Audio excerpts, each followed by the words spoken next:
Today, we are so excited. We're going to be joined by the MinnMax crew. They're going to come and we're going to be doing a really fun Draft Your Dream Switch 2 launch lineup. They're literally waiting in the other room. We're going to bring them in just a moment. And this is something we can't do, just the two of us. I know. We've been sitting on this fun idea of like, out of all the games out there, we're each going to draft our launch lineup. It's going to be so fun. They brought Sarah along with them, and Sarah worked on the localization of the original Xenoblade Chronicles X. We got some questions for her. It's going to be insider stories. A big, fun get-together between us and them. Yeah, I'm very, very excited. It's going to be kind of a chaotic podcast, which, you know, sometimes you need a little chaos in your life. Yes, so we do.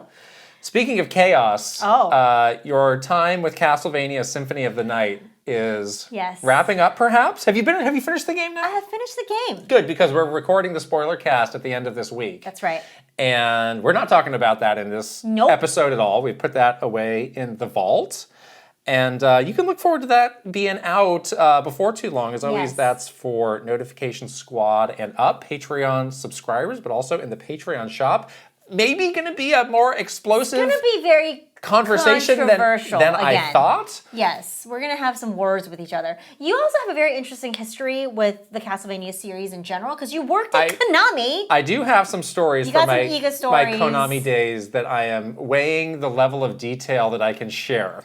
I mean, I think you can share a little bit with our spoiler cast, folks. I think so. I'm also going to be revising my Igavania rankings. Because it's been a while since I played this game, and it might need a new assessment of where it belongs on the list. Yes. I'm so excited to hear all of this because, you know, we talk about your pre-Nintendo days quite a bit, but I just feel like, I don't know, I kind of feel I'm a little jealous. I feel like I missed out on this era of Kit because I didn't know you back then. Yeah. So I want to know. I want to know what. Maybe you weren't missing much.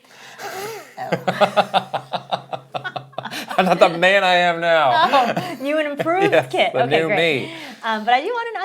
It was before Krysta era of you. So we're in a very busy era of March, which means we have been filming like crazy for the next Super Kit Krysta 64, which is going to be out around the end of the month too. We're like still going on this vlog. Yes, we have a lot more to get. It's going to include all the adventures we're having at GDC this week. My birthday celebration, which we're doing, is in full swing. Which is happening. We went to such a fun retro game store at the end of last week that's going to be in this vlog, where we went on a buck-wild shopping spree. We binged. For stuff. The bill was maybe a little higher than I thought. But I gladly handed over the credit card. Yeah. We also saw an item that we were like, we can't afford that. So. We didn't. Well, that's the thing. It's like, I'm not going to say what the item is, but we had it on our list. I'm like, hey, maybe I'll have that. Maybe we'll get this. And then he's like, yeah, I've got 2 of those. And here's how much they cost. Would you like to buy? And we're like, no. Like I said, I needed my other wallet for that. I didn't have it on me. Sorry. When we hit it big on the lottery or something. Yes. So that vlog is coming out soon. Yes. Also, coming out soon, the long-awaited Mischief Makers gameplay video has been recorded. Yes, we played this game. Wow. Like I said in the video, they don't make them like that anymore. Wow. They really don't. Shake. Godspeed to the good people at Treasure for as long as they can hold on making games like this. There's nothing else like it. You gotta shake. You gotta shake. That was my takeaway. You gotta tug and you gotta shake. My goodness. Shake. We were shaking and tugging like nobody's business. Yeah, you said I should do the voiceover for this game because it literally just sounded like you literally just did. So, fans of obscure retro Nintendo 64 games, rejoice! Have we ever got the video for you? Yes. We're not sure yet when that's coming out, like but it's on on the way. The 2 people that want to watch. It's on the way. It's fun. It's fun. It's all good. It's good stuff. We make it out of love, guys. Wow! I can hear them. The MinnMax folks rustling, chitter-chattering on the other side of this wall, so we better not wait too long to bring them in. But first, we have to shout out our sponsor. This episode is sponsored by the Opera GX web browser. Thank you. Opera GX is on a mission to get people to break up with boring browsers and have fun while doing it. The message is simple. Opera GX is not for everyone, but if you game, it's time to stop browsing like a lame and get with a real one. Heck now, yeah. speaking of people who game, the name Opera browser might be familiar on various older Nintendo platforms. Yes. Do you guys remember? So when they came and knocked it with this, I was like, browser? oh, I know all about Opera. Yeah. But they're back in this kind of cool new, formation of the browser. My goodness. Yeah. You might remember this from your Nintendo DS era. Yes. But yes, you can now use Opera GX not on a DS, which is exciting. But yeah, it's a really cool browser. It really has a very customizable type of situation where you can really do a lot to make it exactly how you want it, and to a level that is so much deeper than I ever expected could be possible for a browser. So not only can you import in all your settings and things like that and your bookmarks and stuff, but you can do things like you can look at how much power it's using from certain things you're browsing and really customize all of that. I really they have this mod mode where you can download really cool looking wallpapers. I downloaded one that was for Undertale. Oh, we saw an Elden Ring one there was that Elden they had. Ring. Yeah. So yeah, it's very customizable in sort of every aspect. Right. You might think, web browser, that's just a tool, who cares? But it's like, no, once you get going with this, it's so cool to customize it, put the stuff on there that you go want. real deep. Yep. Find a mod that really kind of fits your personality. That's great. And when you're ready to jump over, it is so easy to bring over all your stuff, like your browsing history, bookmarks, cookies, all of that stuff, compatible with every Google Chrome extension that you might have. So super easy to jump over when you're ready. And like we said, this is made for people who love games, and they have this GX corner in the browser that is totally built for the gaming world, so you can learn about games, learn about deals, upcoming releases, all in the same place, get news. Just so you never have to leave. Just stay plugged into everything gaming on your Opera GX browser. I saw a huge splash screen in the GX corner for Assassin's Creed Shadows, which is we're going to be talking about that in not too long. The hot new game du jour. Wow. So it's very current, very up to date on the new stuff, and it was really cool to just have it right at your fingertips. Amazing. So, with the latest Opera GX facelift, our browser is more customizable than ever. Think deeper personalization, design updates, and expanded universe of mods and modding options that put even more pixels under your control. This is browsing crafted to match your style and setup down to the smallest detail, making it completely yours. Get started with the Opera GX browser at operagx.gg/the Kit Krysta Podcast. We'll put the link right over here and a QR code so you can easily scan and download the browser, and in the description below. Mm-hmm. All right, MinnMax. the MinnMax folks are about to knock down that door. Let's bring them on in. Well, thank you so much for joining us. We're here with the wonderful folks over at MinnMax. We got Ben, Sarah, and Haley. Welcome. Yeah. Thank you for having us. This is so delightful. It's a positive energy already. This is completely different from MinnMax. That's not true at all. The knives are out. I know. True at all. Yeah, it's so nice to have you guys actually in San Francisco. You guys are out here for GDC, obviously, but it's been so cool that you've taken time out of your busy schedules to come visit us here in the studio and hang out with us for the podcast. We're thank you big so much. fans, and not to out Sarah immediately, but I remember at some point we were talking about y'all, and Sarah's like, Krysta's Instagram is so good. Do you remember? She's like, she's living the best life. Like, I remember saying I'm jealous of Krysta's life because of her Instagram. So we're fans. I can't believe you remember that because that was a really long time ago that I probably Creepy. It's still good. It's like The dogs are very cute. Yeah. The dogs are very cute. They're really propping up the social media. There seems to be some good overlap between the MinnMax and Kit and Krysta community. I think so. We get the yeah. handshake emoji going here. I think so. Yeah, it's nice. We competed in Trivia Tower, but now we can come together, and that's what's important. We're all friends. Oof, you guys kicked our butts in Trivia Tower, but I think a rematch is in order at some point. I feel ready now. I think feel ready now. Not to be too braggish, is that the phrase?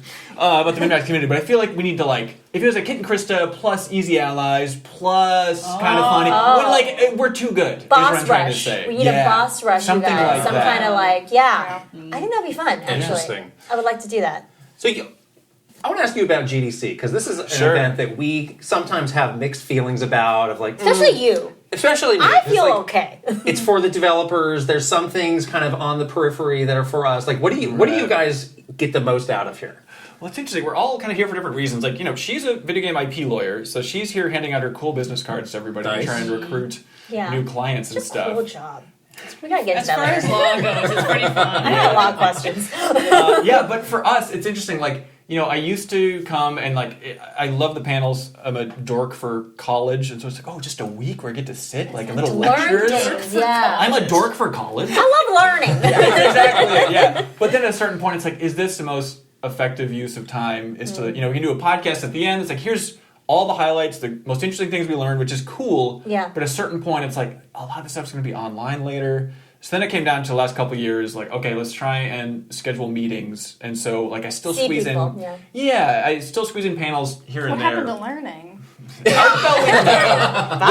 YouTube for learning that. See you at the W bar. Exactly. Learn a thing or two there. And so it is a little bit of meetings that I have to get more comfortable with over the last couple of years of like, just meeting with different publishers and PR people to be like, hey, here's the status of MinnMax, here's our analytics, here's, you know, let us know what you got coming up the next year. Not like revealing top secret games, but just like, here's, you know, we're trying to do more studio visits at MinnMax with a format we call MinnMax Spotlight. And so it's kind of pitching that idea of just trying to line up like, hey, are there any teams that you think have an interesting story? And we could go out and visit that team and help tell the story in a kind of a travelogue style way. Yeah. And so it really makes you feel like a dorky adult suddenly to be like, oh, So you're putting the blazer on over your T-shirt. it's exactly Hitting the that. streets. Got some Yeah. sort of pin. Okay. Yeah. Yeah, Yeah. Sarah can help with the fashion at this point. She's an expert.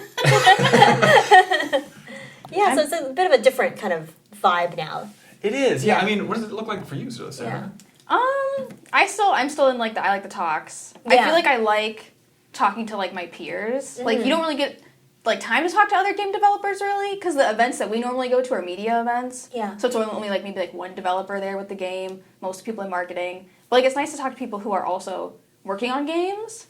Because like we don't really get to like talk outside of that. So that's been really nice. Commiserate over the challenges. I made a joke. I was like, you can feel like when you're in the room with the game dev, like you can feel the despair coming off of them. We can all like take a Camaraderie. like some sort of collective breath in and out kind of thing. Yeah. Because it is so challenging, especially now Yes. to do anything like this. And it's good to have the community around you, I guess, to like at least share some like misery loves company kind of thing. So that's good. Yeah. Yeah. But Sarah's going to talk I do have a talk. today about marketing for Fields of Mystria, which is cool. Let's Excellent. market Love indie it, yeah. games specifically. That's right. Yes, that's great. I mean, that's where we found that too. Like that's where a lot of people just don't have the resources to know what that actually is. Yeah.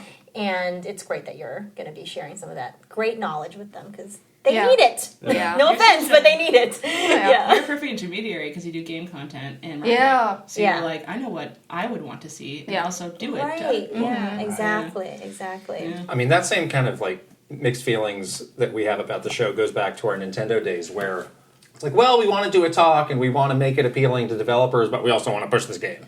Yeah. And, It's like, like equal parts marketing. There was right? one year Yeah. where it was like Mr. Iwata was giving the keynote and it was very developer focused. And at the end, Reggie came out and gave a very like sales focused message. We got really slammed for that. So it's a hard show to like thread the needle on as far as who is the audience of all this stuff. You don't want it to feel icky, like you're trying to do the sales pitch after this has been billed as like resources for developers, like you were saying, a place for developers to talk to other developers. Like you don't want to be like that hard sell, like buy this game, here's our roadmap, Yeah, some people veer into that a little bit, but I think, I don't know, the Breath of the Wild GC talk, I think it's like a Hall of Famer. I mean, there are these, and, even just a couple years ago, it was like, Kirby, That Kirby the line one. was around the block. I couldn't get in. Yeah. And Those so Nintendo talks, I mean, people are just lining up. Yeah, it's just so rare to have Yeah. that. And I feel like, PlayStation is usually pretty generous with how much they show. I'm kind of surprised. Yeah. Last year, it was a ton of stuff about Spider-Man 2 and a lot of kind of Xbox behind the too, they scenes have look. several. I think I saw their Yeah. programming list, and it was like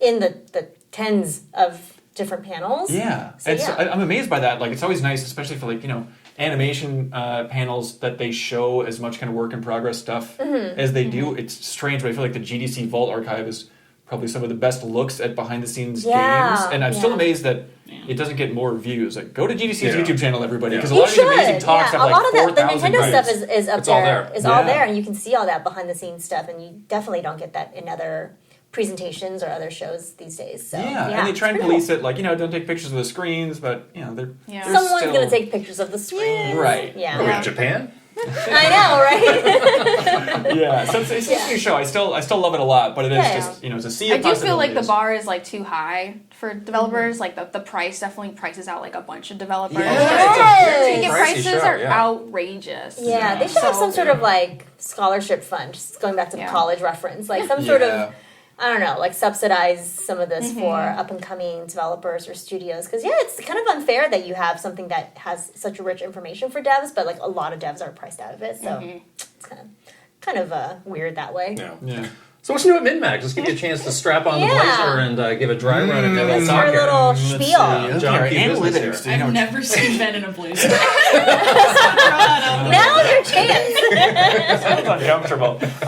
We just launched a new podcast. This is Yeah. half of it right Oh my here gosh, called yes. Pew Pew Bang. The number one podcast in America. Absolutely. Right? in the When world. am I getting invited as a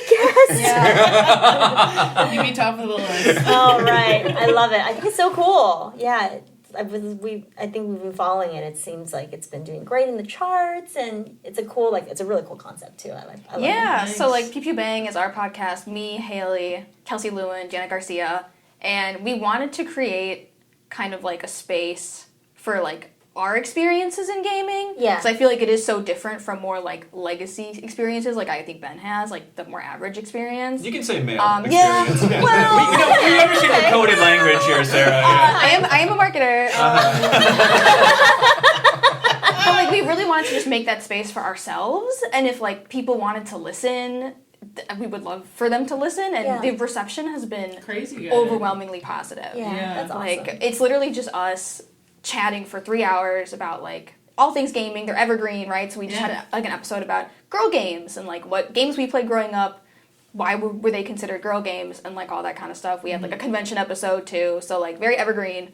But yeah, the reception has been overwhelmingly positive. Yeah. So I was thinking like, oh, maybe a few people will enjoy this, and I'll be happy to do it because I just like talking to my friends. Yeah. It's definitely feeling like a weird void that I was just gonna people didn't say, know was I there. think there is definitely this like sort of niche of that you're filling, but also like people that have had these thoughts in their head. I've definitely had those thoughts in my head, and I have no one to talk to about. Yeah. So it's like finally someone is like creating a space to talk about all that stuff. Yeah, I was So like it's even really mentioning to my mom who like does not consume game content, and she's like, "What were you doing in the latest episode?" I was like, "Oh, we show what's in our bags for conventions," and she was like, "Oh, really? Like, what are in your bags?" like, immediately like interested. It's like that those kind I of love things. it. Like, It's so great. Yeah, and Yes. so it's a standalone podcast feed, Pew Pew Bang. It's not a Patreon exclusive thing, but then also it's on MinnMax's YouTube channel too, if people want to check it out. But like production wise, it's so nice. You know, like Haley has like sent this whole new layout. It's like running the tech for all that Sarah stuff. made the layout. Well, there we go. Yeah. And running the tech for the transitions and all that stuff. It's been really fun to see from very the outside aesthetic. and be surprised by it. Yes. And the reception is amazing. that must be So you chill for have- you to just be like, "Oh, a new show on my." Oh, it's so good. It's so Do this. Yeah. Excellent. So this is twice a month that you guys do episodes? Okay. Yep. Awesome. That's great. Yeah.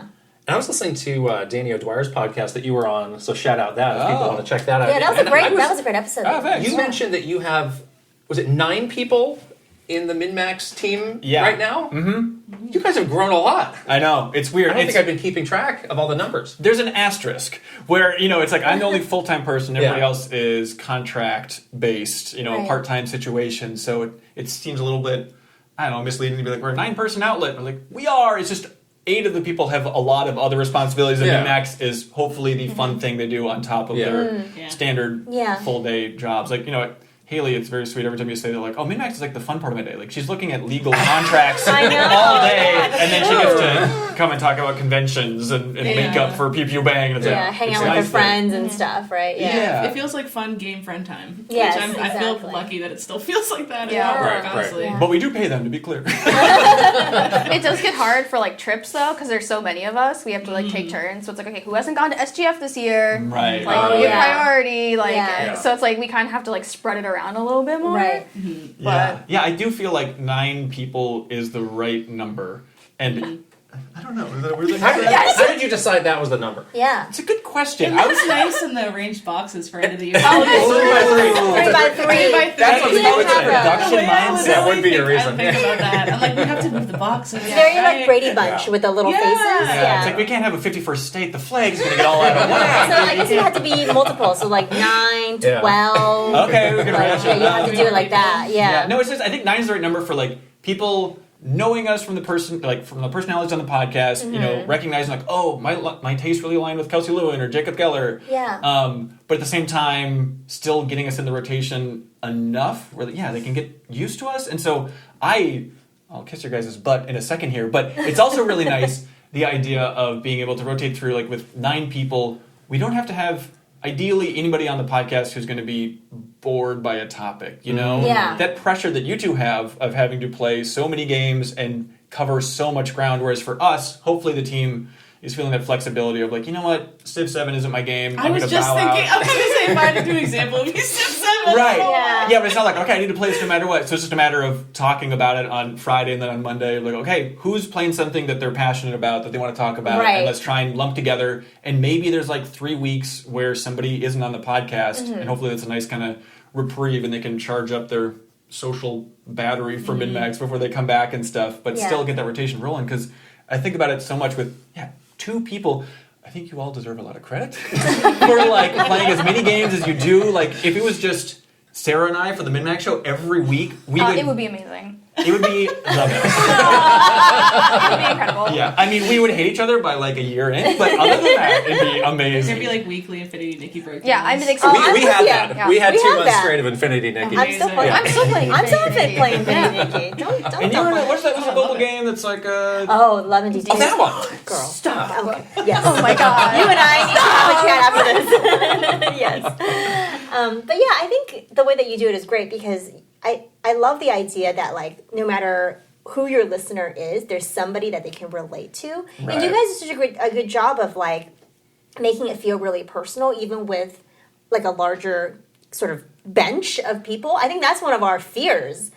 Like I would love to pick your brain on how you did it because we always feel like if what if we grew this? It's like, oh, that's so scary because then like you would lose. I feel like I would feel like I would lose like a little piece of it. But you've done such a good job of making it so that it still feels really personal. It still feels like you're listening to like friends talking to friends. But like it still has that like homey vibe to it. Yeah. Where like a lot of other podcasts, I just keep adding, people or different collaborators. It just starts And honestly, to feel, then a lot of times there's no chemistry, and it's like I don't really enjoy this conversation because these people don't clearly seem to you don't know each other. Right. Yeah. So Right. Yeah, it's how do you do interesting. that? I think like so much energy is added when somebody new comes in. Yeah. And like Haley, I guess, was the last person to join as community manager, and then kind of like, okay, but she's also in the regular rotation now because it's silly not to have her talk about games and stuff because she plays everything. She's a bit of a completionist with series. Oh, which is boy. wild. To a fault. Yeah. I was like, well, okay, I'm curious about Rebirth. Let me play through all of Remake first, then I'll jump into Rebirth, and I'll also finish it before anybody else. That's what I'm trying to explain to other people Haley at this hasn't table. slept in 20 days. Yeah. And so that's the wild thing is just like the big energy boost when you bring new people in and just like the new interactions that you wouldn't account for. Like, oh, Kyle and Janet are like locked in step for their love of Prince of Persia or something. Or like, it's so nice when Haley jumped in and then people are super eager to go on Bonus Pod, which is her Patreon exclusive podcast, or like to stream with her. And it's like, that's the part that you couldn't math out if you really wanted to. That's like, true, if you add this person, then this will happen. But just like there's an energy of bringing somebody new in, which is a little bit scary now that I'm like, I feel good at 9. What does MinnMax look like 2 years from now? Hopefully we find new ways to bring energy in, which I guess we kind of beat the system where earlier this year we did a guest cohort. She did Alana Pierce. Alana Pierce. That was very amazing. cool. For a month. Yeah. God bless her for being up for that because it's just a weird pitch of like, hey, do you want to join the MinnMax team for 1 month? Being really clear, so it's for 1 month. Yeah. We'll pay you. And she was in a spot of like, I want to go freelance. I want to try this after leaving Sony Santa Monica. Right. And so, she was just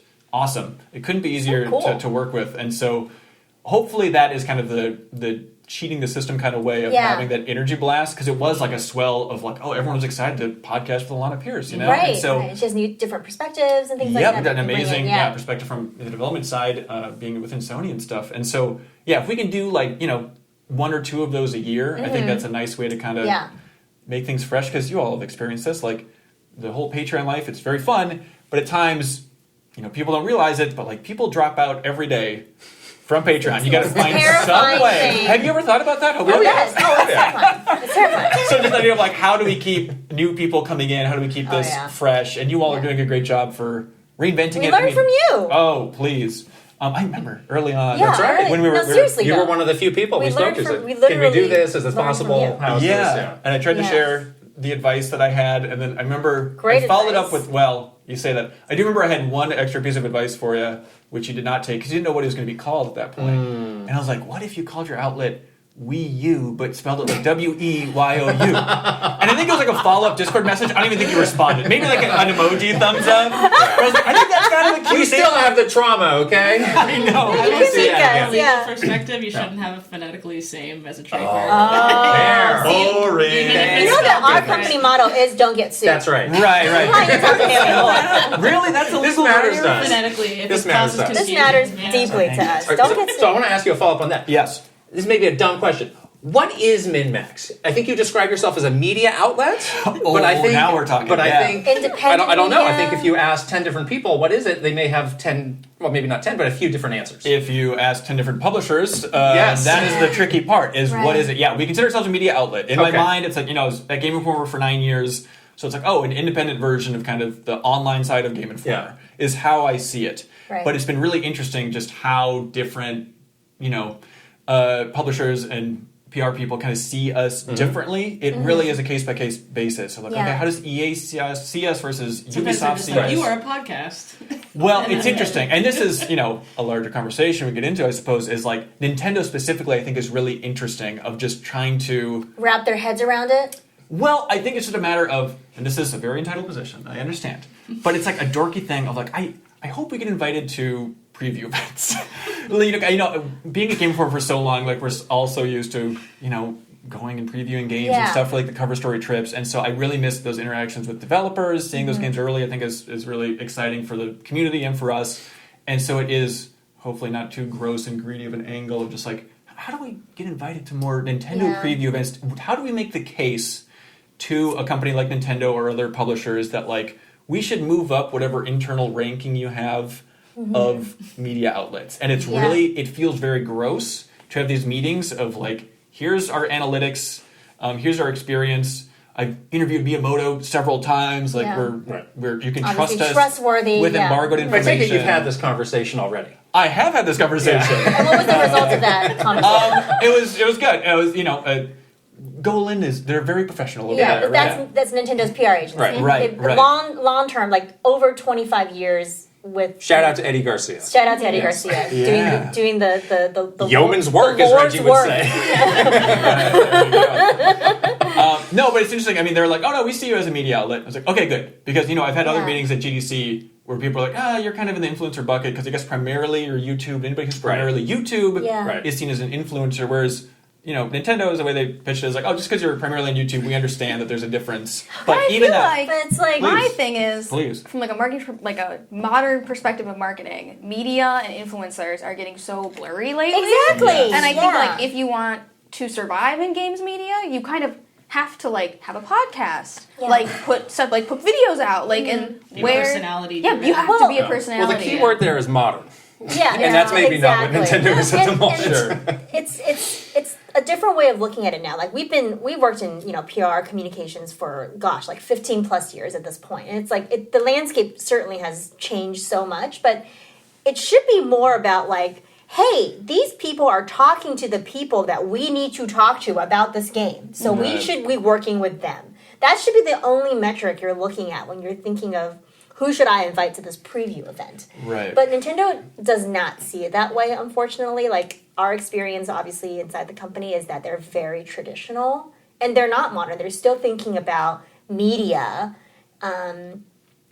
as, or PR as, like, this very sort of, like... Words on a page. Yeah. Like, we need to get the Times cover. We need to get the New York Times article. Like, that's I think they're really that's struggling. The win, and they're struggling. How is this? This is, they say they're media, but then where's the, where's Where's that? the print Where's coverage? the output? Yeah. We technically have a website for MinnMax. You can Yeah, exactly. Where's the written thing, Yeah. I mean, it took us so long, like Kit knows this pain, like, very well, but to even sell in the concept of, like, why a podcast is an important type of media, right? Like an important way that modern people consume content was like talking to like babies. It's like they did not. It made them angry. It made them to even bring because this they up. were so confused. They were like, "Are you "What a do you moron?" mean? People want to listen to video games. Video games are a visual medium." I mean, it's like no, but people like to listen. to you people can't talking see about them. it. Why would anybody And want is to this do the that? Japanese team you're talking Yes. to? Okay. Yes. Yeah, and some parts of the U.S. team too. Like, no offense to the Nintendo comms team, they're Golan is great, but the internal comms team is like, very traditional. Like they've been in the space for a really long time, and it's really hard for them to like people there are reading like an actual newspaper. They're not wrapping their heads around this like how people nowadays consume content, how they're learning about different things. It's like so different now, right? So and it's how hard would for you, them. can you help us? In theory, Can you help me? when Game Informer sadly was shut down last year, we're like, okay, well, we started the rapid fire interview series at Game Informer, Yeah. and then when Game Informer went down, we're like, yoink, we'll take that back. GameStop, sorry. What, are you going to do it? No, of course not. No, And so, not at all. so we started doing rapid fire interviews again, which are really fun. And we did one we talked about before on the podcast with Miyamoto and Anuma back at Game that's so Informer. good. Yeah, I love And that so it's one. like, oh, that'd be a dream is to somehow do a rapid fire again with anybody As from MinnMax, yeah. Yes. Yeah. How would you make that case? Is there any universe that you could send a message side. up that tree to make something like We've that? been really interested to see, like, does their approach change once they're really in the we are pushing the switch to we're in this new generation? Because around the end of our time, it became kind of this badge of honor to be like, we're doing less. Because that was kind of, we saw like the Japan team kind of strip away elements of marketing that they were doing. We don't actually need to do this. Like, we have resources. Like marketing is above us. Right, it's like, above us. And especially on our team, like there were some high profile game leaks which became a witch hunt. It's like, oh, we need to pare down these lists. We're stripping down the media list to like the bare minimum. It completely changed the way that they were working with content creators and all of that. But at some point, like, you need to get out there. You need to really put on the pressure. Guess what? You have to launch You have a new hot new hardware, product. so you're going to need to do some marketing. Their goal is we need Just to make saying. this bigger than the original Switch, which is going to be impossible. Yeah, You they're need to already do a set lot up of to- they're things already to set up to accomplish lose. that. So right now, I don't think there's anything you can do, but in 2 weeks, after that direct, it might be a different story. Or like a year after they realize that the pacing of the sales is not. Oh wait, we're not at the same pace. What are we going to do to catch Switch up? 1 is. So wait for the meeting where they had a slight panic. Wait until they Oh, the freak panic out. is happening. The panic will It's already happen. happening. 100%. 100%. Yeah. In the Wii U era, we talk about how sad, in terms of sales and whatever that era was. But that was where when Nintendo was its most creative from a marketing perspective. Yeah. That's when they pushed the developers out there to do crazy stuff because they needed Was that the puppets? Puppets. I love the puppets. They call them Nuppets. At the start of the Wii U, we were in a similar situation because we were coming off of Wii, which was so Not Muppets. popular. Yeah. And remember, we were making our list of like, here's the media and people we want to send this out to, and they're like, you need to cut this list because we need every unit at retail that we can get because this is going to be a hot item. And it wasn't. So it's like we're not sending this out to people who are going to get the word out because Oh my god. it's like I don't understand the trade-off that is happening here. So Yeah. that's just kind of the mentality. That's happening. But but reality is a tough thing to happen. And it's gonna happen. Switch was one of the most successful consoles, almost of all time once it beats PS2. And they're gonna come to a rude awakening where it's like, oh wow, like it's gonna take a lot of work to get to that same, to sustain that pace, to get to that We were doing a lot of stuff in popularity. the first half of the Switch life cycle. Yeah. And then they kind of just took their foot off the gas. Right. We kind of autopilot this. Yeah, The rest of and the way. they're going to have to face the realities of like this is what modern media looks like. This is how we need what we need to do to reach the audience that we need to reach. Like they're going to realize that. So you just need to wait it out a little bit. I think that's the advice. Yeah. The other thing that you're talking about is like how do we get access to these developers again? Like we were just talking about it's been so long since we've seen developers on camera besides a very like scripted Nintendo Direct. They haven't really been doing interviews. Doug Bowser hasn't done a single interview in like 2.5 years. Quick tangent. Your episode about how we would train Doug Bowser to answer these questions, that is genuinely some of the most like invaluable Doug Bowser podcasts. is so scared right now. I know, but no other podcast can shed light like that. It was amazing. Like, here's our entire plan. Here are the interview questions that you will be asked. Here's how we would counter that. Like, for the member of the press, that was fascinating. I'm sure that's kind of run of the mill. Yeah, You're like, I mean, that's literally what's going to happen. But we've never heard that on this side of the fence. Like, that was This is why people should support you on Patreon. Because that was so incredibly insightful. And last thing, I'll let you get back to your point in a second. But the other episode you had about like who's actually in charge at Nintendo. Yeah. Here's actually a breakdown of the people in Japan who are calling these shots. Shadowy puppet masters. Instead of just the ambiguous, like, Nintendo Japan. It's definitely not him. Like those two episodes, like alone, it's like, God, that is incredibly valuable to get out there. So thank you. This is why your Patreon numbers should be through the roof. But sorry, you were talking about. Yeah. I'm so flattered now. I've like lost my train of thought. I was saying that we have not seen these poor devs in a very, very long time. Nintendo is so scared of like putting faces to the stuff now because they're like, oh my gosh, if it should be about the games only, and if the face gets attached to it, like a human gets attached, like that's where things could fall apart. You know, Reggie retired and now things fell apart or whatever. So, you know, your idea, fantastic idea of doing the rapid fire questions with devs. Like, I would wait it out because I think they're going to need to utilize devs again once they realize that they're going to need to do Is that really something a media outlet would do? Sounds like something a YouTuber would do. It sounds like something a YouTuber would do, yeah. Exactly. Yeah. The New York Times would never then. Yeah. Oh, they would. They would actually. They would absolutely do a rapid fire interview. Don't let them have it. Speaking of Wii U scramble phase of getting creative and stuff, Haley on an episode of Bonus Pod recently, the Patreon exclusive podcast, her and Charles Hart were breaking down that Amiibo commercial, where it's like, "Hey, cool it there, Bromeo."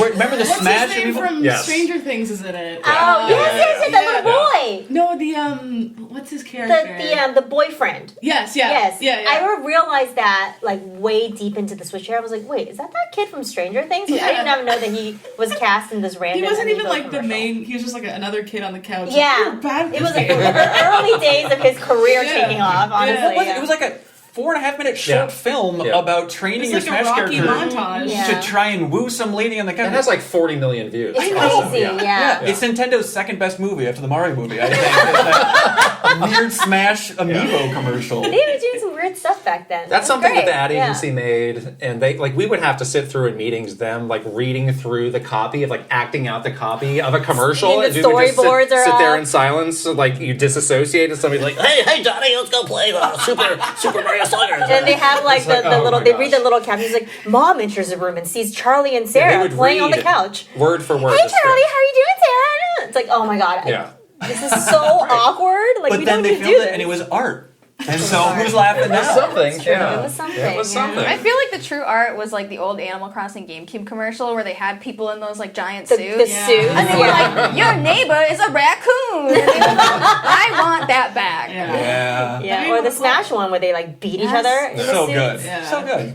So how do you avoid all these pitfalls that like Game Informer and like big traditional media have made now that you're kind of carrying on in this new form? And you're growing, better too. than Game Informer. I would never say that. We have it much easier. We don't have a whole magazine to produce on a monthly basis. Right. Like, Yeah, that's tough. Yeah. Yeah, I think I don't know. Maybe I'm very on the conservative end financially, but like I feel like okay, we've been in the black throughout our entire history. Like I don't want to take any big loans or big swings and kind of gamble on doubling our audience or something like that. So just like a very conservative Slow and step by steady. step of like okay, because you all know it's very tough to budget based on Patreon funding because that number can fluctuate. It's like what are we locking in as like a monthly payment, which is a weird thing to talk about with the team at times, but it's like, hey, if this is like a one-off expense, I'm all for it. That's great. If you need to buy a new PC or something or this trip, like that's doable, but it's a matter of like, okay, can we lock this in and it's going to be $500 every month? That's what's like, that gets scary because that's like, that Patreon number might fluctuate and then if it ever dips down, I never want to get in a situation if we're being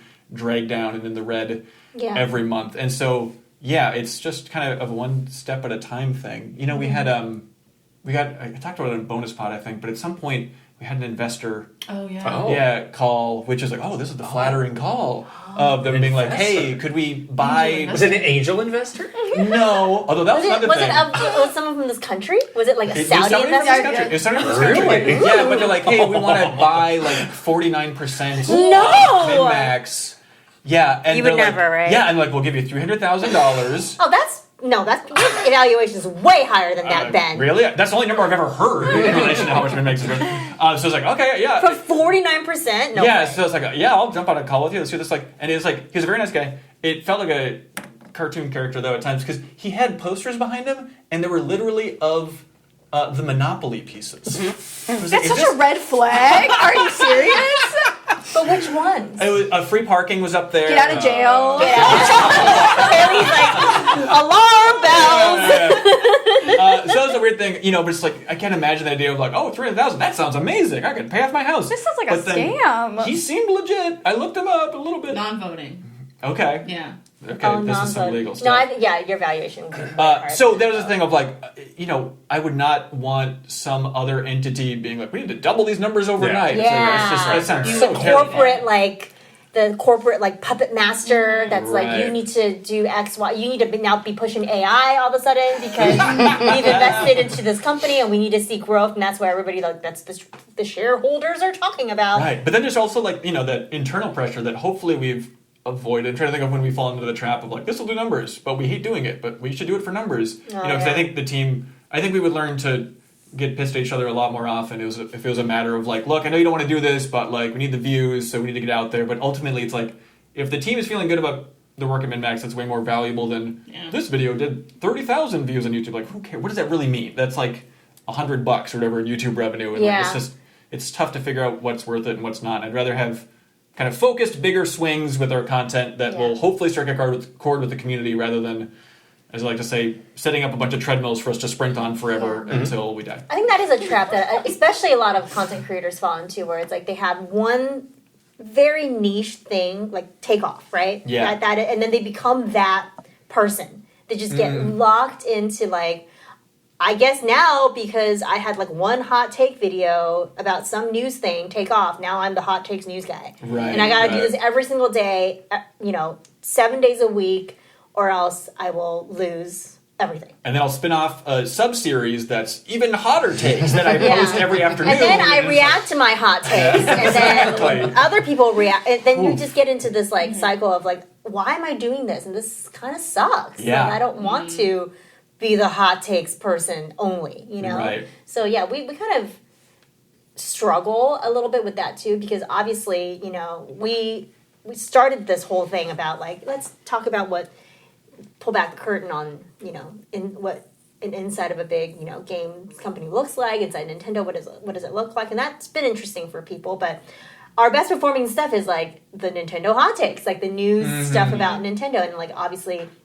with Switch 2 launching, we're like doing huge numbers on like the Switch 2 news stuff. Yeah. But it's always like, gosh, it feels like dirty because it's like this video was so easy to put together. Like out of all the videos that we do, all the videos that we produce, like this was the simplest one, but it's doing like the best in views. It's like, why wouldn't you just watch the vlog that took me like 4 days to edit and does like peanuts? But those peanuts, the interesting thing about Patreon though is like those peanuts, what does that look like on your channel? I don't know, like 3,000, 4,000 views would be like, oh, peanuts. But think about it, that is like so many more people that could potentially join the Patreon. That's true. Yeah. So It's even the very true. peanuts videos, it's still, there are thousands of people here where if 10% of the people who watch that video said, this is so good, I'm going to support on Patreon, Yes. you'd be made in the shade. Yeah, You could retire right now, Krista. My little heart breaks though a little bit every time when we put out these like great vlogs, and it's like, yeah, this is the Switch 2 hot take that Kit does a green screen on is gonna do like 20x, and he did that video in like 30 seconds, Right, something right. And it's like gonna that. show up on my TikTok A lot of heart feed. that went into that. Yeah.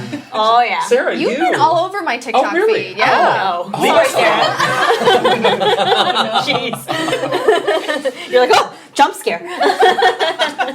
The big new Nintendo release this week is Xenoblade Chronicles X. Oh my god. Which you amazingly worked on the original release That of. was my So first cool. ever, technically, video game I ever worked on. Wow. Yeah. So cool. Yeah, so what happened was I was studying abroad in Japan, and Ben and Tim were like, I was like, hey, I really want to work in video games. I really am passionate about localization specifically, which I learned about through Nintendo. And I was like, is there anything I can do when I'm in Japan? And they were like, oh, there's this place called A4. Yeah. And you should reach a out to magical place. them. Oh. Yeah. So I got to Japan and I like DM'd them because they had sort of like internship openings. So then I was doing like a full-time college student, part-time internship, kind of in like the afternoon, like every other day type thing. And yeah, Xenoblade Chronicles X was the first game that I was doing work on. My work I wasn't like doing big work, but I was sort of just like, it was a lot of like paper pushing, like document moving. So I would move like the final edited text into Nintendo's like official software basically, and I would like go through and like make sure that everything was displaying correctly. I did the line breaks by hand for Xenoblade Chronicles X. So many line breaks. So many line breaks. So it was like there's a lot of dialogue in that game. I had to like go through. I would go through every single text bubble, and I would make sure that it wasn't like overhanging. And then I'd be like, "Here's a good place to cut it off. Enter," and then it would go down. So everybody, when you're playing Xenoblade X and you're like looking at how beautifully the text is like laid out, you can thank Sarah. But if you don't like it, or if it's like running weirdly, just I didn't do that. That line break is chef's kiss. I love this. I literally the other day I scrubbed through on YouTube. I'm like, Sarah's in the credits for that game, right? I was like, oh, totally. Like that's so cool. So Chronicles X. Oh my goodness. And isn't there's some reference to Iwata early on in that game, and I'm trying to remember, but I remember people were calling it out, and I was like, oh, 8-4, good job. Yeah. People noticed localization. Yeah. You were awesome on the 8-4 podcast, by the way. Yes. Oh, thank you. So I'm going to throw it to a question fun. from our Patreon. Wendell Shoemaker has a question for you. When an external studio like 8-4 is doing the localization for a first-party Nintendo game, how involved are NOA in the treehouse in the process? Is it a lot of extra work going through the approval process for the script? Do you get notes from them for what tone they want it to be? Yeah, so from what I remember is it was like a lot of back and forth. Like we would we would translate, edit, send it to Nintendo. They would look it over and like give notes essentially. But I think 8-4 did a lot of work for Nintendo that they had already established that relationship. So it was a lot less looking over your shoulder than I believe that it was in the beginning, right? Trust was built up. Yeah, but the hardest thing, and I think you guys mentioned this too about like being in Redwood City for marketing, was like getting those like dev kits and doing like local QA on the dev kits. They were like they would have to hand deliver the dev kits to us. They would have to hand deliver the game to us, and like we would have to account for Fire Emblem Echoes. We had to account that we had a locked drawer. Yes. We would put the DSs in Famously, every day. they were like, you're going to drill into your wall to like attach this thing. Yes, we had to like prove that we had like that level of security before we could get like any of the You stuff. have to sign like a pretty scary contract too to get those. It's like you will not do like a list of 30,000 things to this dev kit. Like, Don't look at it. Really serious. Just blindly sign it. It looks great. Yeah, that's so crazy. Yeah. That game, I remember this well, like went through a phase where there were like people complaining, oh, this has been censored outside of Japan. Like, was that something that I was in the office for that. And What was that like? I was like in the office for that, and they were like, everyone was blaming like 8-4 for like the censorship. Because I think what happened is there was like a 13-year-old girl, and they just kind of like expanded her swimsuit a little bit to give her more coverage. God forbid. Yeah. Yes. And you that, had both images on your computer of like the non-expanded and the expanded. We're like, what's the difference? I shouldn't be looking at this. You're like, I I need to it's on your work computer. No. It's his wallpaper right now. It's really weird. The pre-expansion version. That would happen too, actually, for the Fire Emblem mobile game. We would have meetings that were, again, like these like really creepy round table meetings. It was like, here's the artwork of, because, you know, when they get hit, like their armor, their clothes like explode. It was like, is this too far? What would we cover up about this? Like, is this dirty? You have an iconic character called Zero Suit Samus. I'm not here for you know, it's like, She's not 12. that's a great point. yeah. She's a grown woman. She's a woman. She can wear what she wants. But yeah, the issue was like everyone was like blaming 8-4 for the censorship. Oh my god. And like the vitriol online against 8-4, and then the thing is like it was like NOA that made the final call, and we're like, we didn't even. It wasn't even our choice. Like, don't we shoot didn't the even messenger. do it, right? You know, yeah. Wait, were you under NDA so you couldn't even come out and I mean, it like, wasn't well, us? I mean, you can't go against like you know your third party. You can't be like, Yeah. actually, like that doesn't. There's no way you could. There's no winning there. Yeah. But I remember being in the office for that, and I remember Mark being like, "We didn't even do it." And I'm like making my line breaks. I'm like, "Oh." How about that line break, though? Yeah. The Xenoblade fan base definitely is very like. Out of some of the other Nintendo fan bases, very passionate. Like the Operation Rainfall stuff was another one, if you guys remember that. Yeah, it was one. amazing that it got the job done. I mean, That was like one of the rare examples where it got the job done. yeah. But also That and the Zack Snyder Justice League cut. The two shining examples of getting the job done. Snyder cut worked out great, and so did Operation Rainfall. I have a question from Patreon user Viridian for you. Sarah, I'm wondering if you have any good advice for somebody starting their very first Xenoblade game, as I will be with Xenoblade Chronicles X Definitive Edition. I'm completely new to the series and its gameplay, so any insight is appreciated. Crunchy stuff. Oh boy. Genuinely, I have no advice for that. Like, genuinely, it's like I would say, I hope you enjoy reading. Yeah. I hope you enjoy accents. in the Xenoblade series. Great act. Kit can do a We mean... play acted some accents from the first Xenoblade game. That was fun, great. actually. Yeah. But you gotta be hardcore. Go back to Xenogears first. Play it through, and then you gotta That's start the there. Haley route. That's the Haley route. Haley, if you can do a deepest dive on Xenogears, that'd be so fun. Oh no! But I think X is like a good. It's fine to jump right in kind there. of You'll miss more of a some like standalone references. It's also like a little bit more like approachable, I guess. A little bit more, I would say. Like I didn't play too many Xenoblade games before X, and I found it to be not as like overwhelming as some of the others. If you play it though, I saw I forget who had the post on Blue Sky or whatever of just showing off the tech of Xenoblade Chronicles X and just like flying out of the city, was it New Los Angeles or whatever the heck, and then like going across the world and how seamless it all is. Like, so it will make you angry about Pokemon games if you're playing. Just be like, how are they doing this on the Wii U? This was 10 years ago. Yeah, Pokemon Legends, come on. Somebody also posted this thing as like they like made the game even more beautiful and it looks like even better, but the game is even smaller than it was on Wii U. Like, what kind of magician? It was like it started like 24 gigs, now it's like 19 gigs, something like that. It's like, how did they do this? What They kind cut of Sarah magical? from the credits. Yeah, they cut all my line breaks. They said only run on sentences. Yeah, I'm looking forward to go back and playing that game again. Yeah, I didn't finish it, but I still that battle music is ingrained. Oh, the music in that game is so different good. planet. Yeah, it's so absurd. So what other games did you work on at 8-4? Let's see. So like the biggies, probably Xenoblade Chronicles X, Fire Emblem Echoes. I was there for Nier Automata when they did it, but I wasn't like working on that personally. Monster Hunter Worlds was another big one. I corrected some there and theirs, which I felt very passionate about. And then like my favorite was like when we brought Undertale in to do the English to Japanese localization on it. I was in the office for that and like publishing on PlayStation. That was like A4's like first foray into like publishing alongside Fangamer, and it was just really fun to see like the care that they put into selecting a translator for Undertale, because it's the writing is just such a specific tone that you want to make sure you have like the perfect person, like the care that we put into like a Japanese special edition, and like we had to have achievements on the PlayStation, we had to make up achievements, add a whole new thing to the game.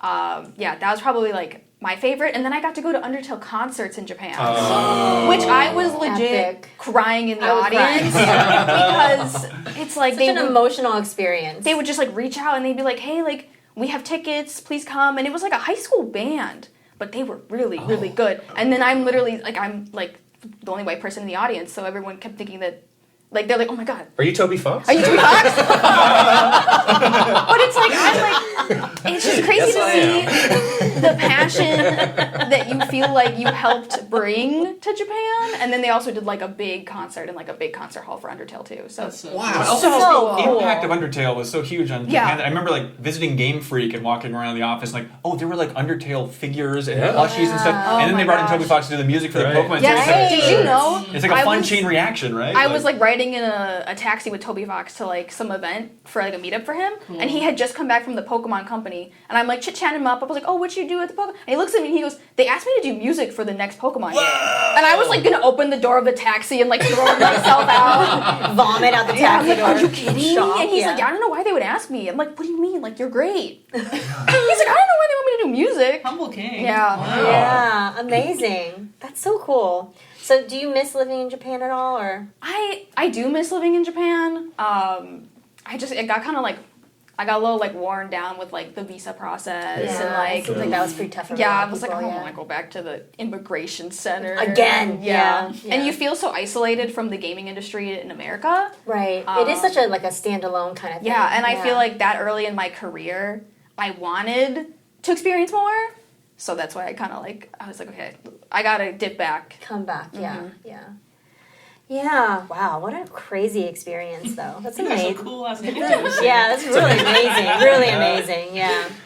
It's time for us to move on to our big group activity here. Yes. Which is going to be something. You all have these papers in front of you, printed paper. Printed lists upon lists. So official. Nintendo would like it. It's printed.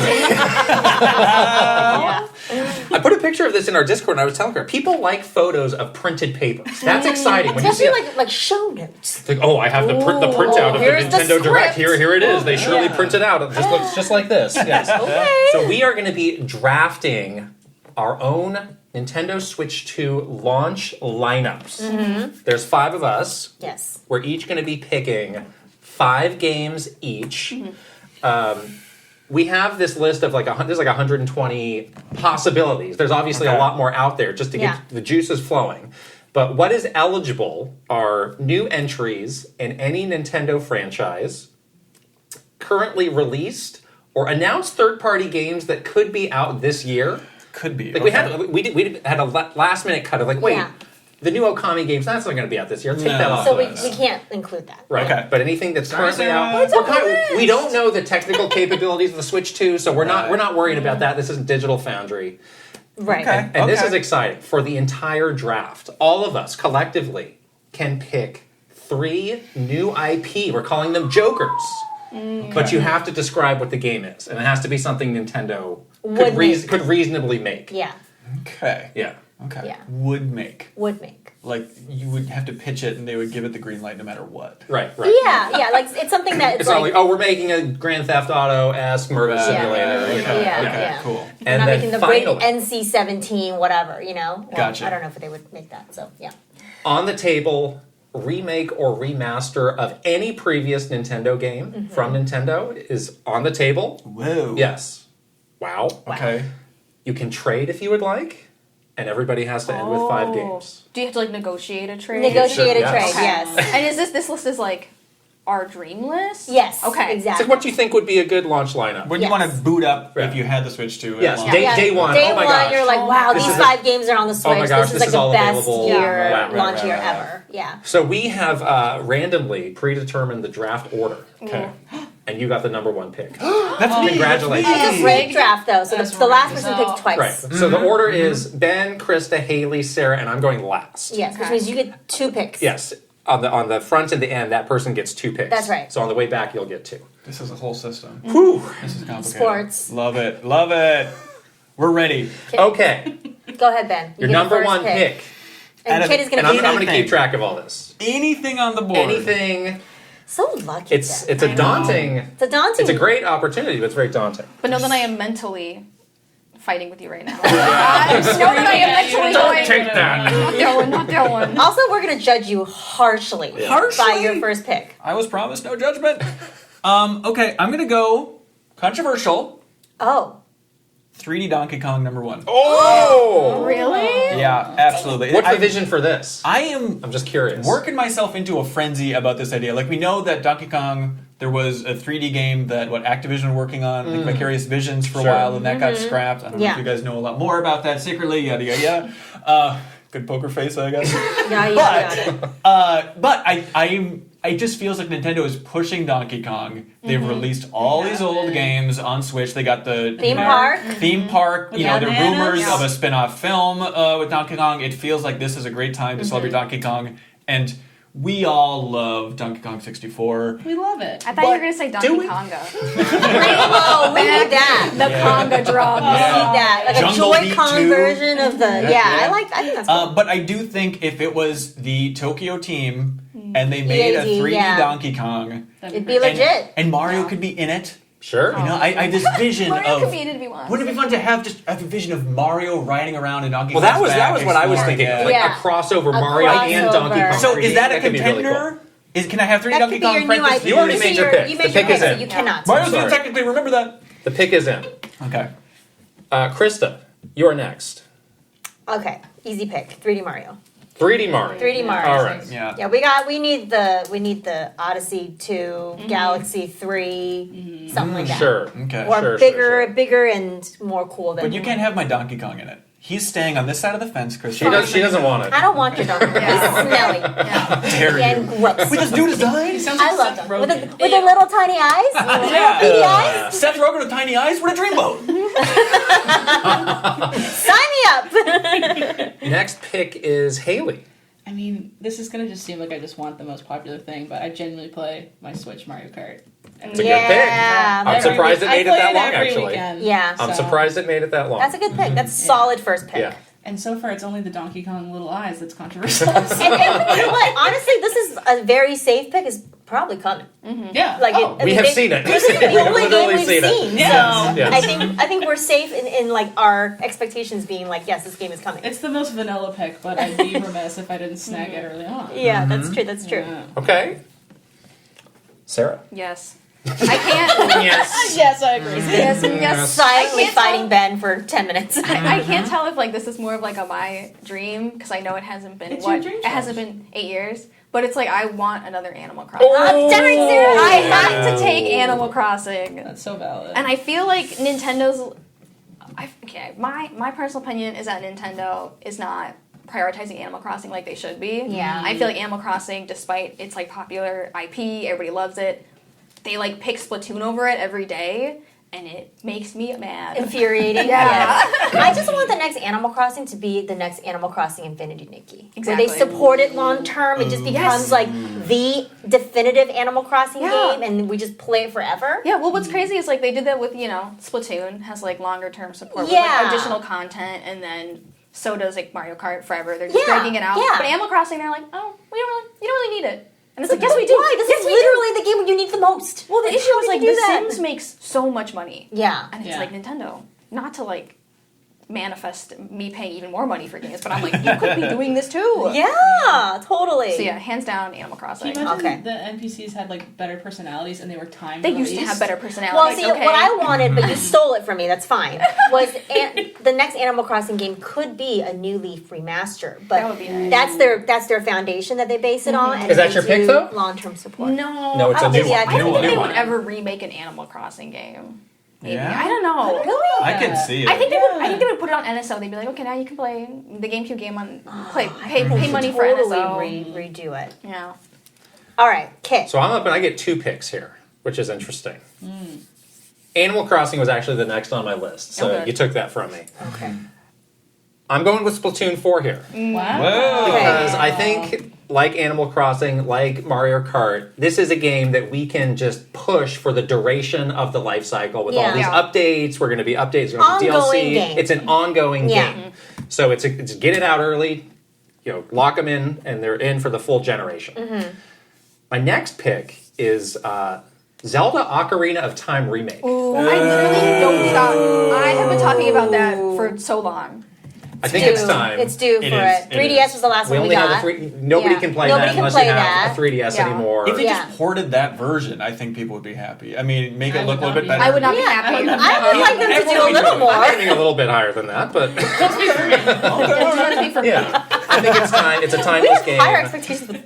We just had a huge 3D Zelda game not that long ago, Yeah. so this is like, Zelda. We still got some good stuff with Zelda. Yeah, I I would need like to. Zelda representation, but they might not have time to make like a Exactly. brand new Yeah. entry Exactly. at launch for a Switch 2. Right. So, Yep. yeah. Okay, we are back to Sarah. Wait. No, we're I back think to it's- I Ben. think it's Ben. No, Although I No, no, it Snake goes Snake. back and forth. Oh, Is that what it goes? Oh my gosh! Snake, Wait, oh my snake, gosh! Snake. We don't know. I don't know what I'm doing at all. Don't listen to me. Oh my god! Wait, I'm taking Nintendogs because I. I think they're how they're doing that like mouse thing. I'm thinking like I'm washing my puppy. You're washing the dog. I'm Brushing my the dog. Right. A mouse can be a mouse for Plus Nintendogs cats? plus cats. Yeah, Yeah. chasing the What's mouse. the new Like- animal? Nintendogs, cats, and what's? They've my done God. like hamsters and Hamsters. stuff. haven't they? I wonder if they would branch Rabbits? off to like fantasy animals. Oh, Plus ponies. Dragons. Ponies. Ponies. Ponies. Ponies. Is kind of like an easy one. Have you guys Yes. seen the miniature $10. cow trend? Yes. Yeah. That could be it. The too. Highland cow. The Highland Oh, cows. they're They're so so cute. cute. Yeah. Little pigs. But Oh, little pigs. Teacup Yes. pig. Okay. Teacup Little pigs. pigs. I'm so mad at you. How dare you Wow. take Nintendo? Oh I'm my taking gosh. Nintendo. That's a good one. I don't know. It's been Nintendogs was like the I first miss big it. game on the original DS, Yeah. right? Yeah. Because of the Okay. like the touch feature. That's Yeah. true. Yeah. So I That's don't know. true. Once again, this is just Mr. wishful Miyamoto thinking. got a puppy and then decided to make Their that game. voice recognition software, whatever, must be a lot better. That was a long time ago. Lucky! It's like, huh? Hey, on the Miyamoto front, you all had like a passing reference to something where it's like, oh, this could be a whole episode. What is this? You need some reference to like Miyamoto for every trip. he would want to be surprised by some activity. Activity, yeah. How did he phrase it? That's what it is. He'd be like, oh, okay, so we have, all of this work that we have to do, but then we like to, not boring, but what else we got on the agenda? Like, what other fun, get the juices flowing for ideas-wise, creative. Aonuma would do that too. Yeah. You want to do that stuff like, take me to the museum, and then leave me alone for 2 hours. Great. Oh. Go for But it. there was a lot of pressure. You need to, book Yeah. to spark the Find imagination something. for Miyamoto. There Yeah. was one that was like a very avant-garde theater thing, and this kind of just warehouse that ended as a dance party with somebody in the rafters hosing us down. What? With a fire hose. It was. Wait, they hosed Miyamoto down? I think he loved it. He loved it. He wanted to go. loved it. Sleep No More. Yeah, that was took him to that's Sleep a really No cool More. thing in New York. Oh, yeah. my Remember God, that? yes. That They was loved so that. cool. Whoa. So Yeah. Miyamoto's wearing one of those freaky Oh, yeah. masks? Yes. Oh! Perfect. He's undercover. Undercover. Yeah. Haley's next pick. Oh, Sarah. I'm sorry. It's okay. Wow. I didn't realize the Nintendo stock was so I high. love Nintendo. I do love Nintendo Okay. too. Remastered Twilight Princess. Oh! I want it so badly. Make it good this time. Make Make it good. You almost said it. I was like, yeah, wait. Yeah. That is. Dazed, glazed over thinking about a remastered, beautiful I love Twilight it. Princess, Okay. dark. Best dungeons, best music, best sidekick, Hottest Link. hottest Link, Hottest hottest Link. Zelda, hottest Ganon. Cute dog, Cute wolf, dogs you pick up whatever. and hold, and he couple. Okay. Yeah. Oh, the little He shoulder cups them holds like a little baby. It's the best, extra, the bug collection with what's her name? Agatha. Everything's good about it. Thanks for getting Yeah. her name. She's an icon. So good. so all good. the designs are good except Amazing for the villagers. orchestral music. Yeah. Yeah. Saddest ending ever. Yes. How much did you cry No, when the like- mirror broke? And I no mean- spoilers, but when you see what you see at the end, Yes. you gasp a Just like- crazy gasp. And you just say, oh my god, the most tear beautiful thing in I've the ever little- seen in my life. There's Every a statue time. of the thing I'm talking about that's $300 that I want so badly. Interesting. Yeah. Midna's very hot. Anyways, Fire Emblem. New Fire Emblem. New Okay. Fire Emblem. Very good. Good answer. Good I answer. really need to have You need an curl up RPG. on the couch Yeah. RPG. I need You my need that. husbandos. I need the wife. I need all of it. I need the little the relationship stuff, the tea parties, whatever it is. It feels like the time's right for a new Fire Emblem. Yeah. And don't give me. I mean, I want a deep. Give me all of it. I don't want them You want to a take good one. out. Don't take out the relationship stuff. Don't take I want all of it. The strategy, the story, the relationship. I want all It's of your game. Okay. That's great. You're picking twice. Ooh, what a luxury. Controversial. Oh. Something that's not Nintendo first party. I'm going to break the seal. Oh. it. Do it. But if I'm thinking about sitting down, launch day for Switch 2, Yeah. in theory, what game I'm most excited to boot up that's on your little list here? Yeah. UFO 50. UFO 50 would be up there. But, no, I didn't think that would be a great launch title. I Yeah. hope they're doing it. But, Dragon Quest 12. Dragon Quest 12. Speaking of cozy RPG, the more time that passes, the more I reflect on Dragon Quest 11. That was just a perfect RPG Such a experience. I great love that game, game so yes. much. So even though this is Is there going to be a run on RPGs now? Or say, oh my god, I need my RPG. it could be. You definitely gotta need have at it. least one or two for launch. You gotta have it. That feels really switchy too. It feels. It just Yeah. feels. I mean, they already locked poor Horizon in that building. With the now, Medieval that room medieval that he's room in. for the. Yes. I'm like, is he living there He's now? trapped. Or what's going on? So that game's not- Okay, and then next one. Oh. New Rhythm Heaven. Yay! Wow. Someone picked it. Now we're talking. That Yes. Mega Mix was so good on 3DS, and I don't know what the sales numbers were gonna like, be- but it feels like it's been silenced ever There's going to be since. 50,000 Oh my very God. happy people out there. I worked on every Rhythm Heaven game on Really? DS and 3DS. Yeah, I still love have it. that song. I have such that, fond memories. that I'm a Lady Now song. It's still stuck in it. I sent me it to that. Haley. I'm like, you're talking about the catchiest songs of all time. I'm like, I think it's that I'm a Lady Now song It's from the- Rhythm it's Heaven. that Suku with Yeah. the male symbol. Yes, exactly. Yeah. We should So do a lip sync to that. All right. We should. that'd be great. Yeah. I like the Love Potion. That's my favorite yeah, Rhythm yeah. Heaven game. It's so cute. I'm I trying love to it. get Sarah into the Oh, love franchise. that. I feel like you would like Rhythm Heaven. Oh, you would Sarah. love it. You, hey, you're nodding to her. You just scowled at I'll me. say yes to them. I say no to you. She played Melatonin is like an indie rhythm. I saw heaven. that. Yeah. Yeah. It's also very good. Yeah. I've seen Yeah, The yeah. I art like that style, too. like the color palette is all. Is Yeah. Are you very reeling good. that is no longer available for your pick No, now? I'm just glad someone picked Okay, it. I'm just glad- absolutely, honestly, absolutely. like really glad someone picked it. Is there going to be a panic pick now? Oh, I'm panic picking now. You're up, yes. Okay. Whew. Oh no. There's so many options. I'm going to go third party as well. I'm going to say Metaphor ReFantazio. Oh, okay. All right. Only because this is a game that is so long, and I want to play a game like this, but I really want to play a game like this with the flexibility of having a Switch that I can lay in bed and play. Right. There's a thing called the Steam Deck you might be interested in. She's getting one this week. I'm getting one this week. Ooh, congratulations. My friend from Valve is hand delivering a Steam Deck. Yeah, So you gotta get Infinity Nikki on that. Oh yeah, I've been can't playing on figure that PlayStation. Is it better on? Oh well, it's PC first game. So Yeah. But you have to hack it to get it running. You do, but like it has a Steam page now, so it might be coming. Ooh, okay. We don't know. Okay. So you have okay. Fire Emblem and Metaphor I do. in your lineup. I do. Yes, wow. I'm never gonna sleep again. Wow. But I just want to play Metaphor, and I feel like the only way that I can feasibly as an adult play this game is if it was on like some kind of handheld option. I played that game 100% in bed. That's the Right? only place I That's played the it only entire way time. that you're, or like if I'm traveling, I'm going to be on a plane for 6 hours. That is a game that I would like to play. Yeah, it's you know? perfect. Yeah. Yep. Haley. Oh, my turn. I'm looking at Pokemon. Oh. Pokemon, but it looks really good. Pokemon. I'm gonna pick Pokemon, not ZA, just like Mainline Gen 10. next mainline Yeah. Pokemon. All Okay, right. Gen 10, but like it looks incredible. But it looks really good. Like the textures, It's actually not possible. the textures are not garbage. Yeah, it's great. textures Yeah. don't look like the horse games from the Wii. Everything looks good. The NPCs aren't void of personality and stand there and stare Blank at eyes. nothing. Yeah. You don't get any performance issues. You're not stuck in an olive, and that's Exactly. the game ending. The water isn't control P, like just one asset over and over in the lake. What a monkey's paw situation that for so long, like, if we could just have mainline Pokemon on the console, how amazing would it be? Like, we gave it to you. There's going to be a catch. It's gonna be a little chunky. Sarah. Okay, She's ready. She looks ready. I'm gonna go Mario Tennis. Wow. Why? Of all the sports, I get it. Because I just Really? All this, I feel like the Mario Tennis. I don't know. I love Mario Tennis. Really? More than golf?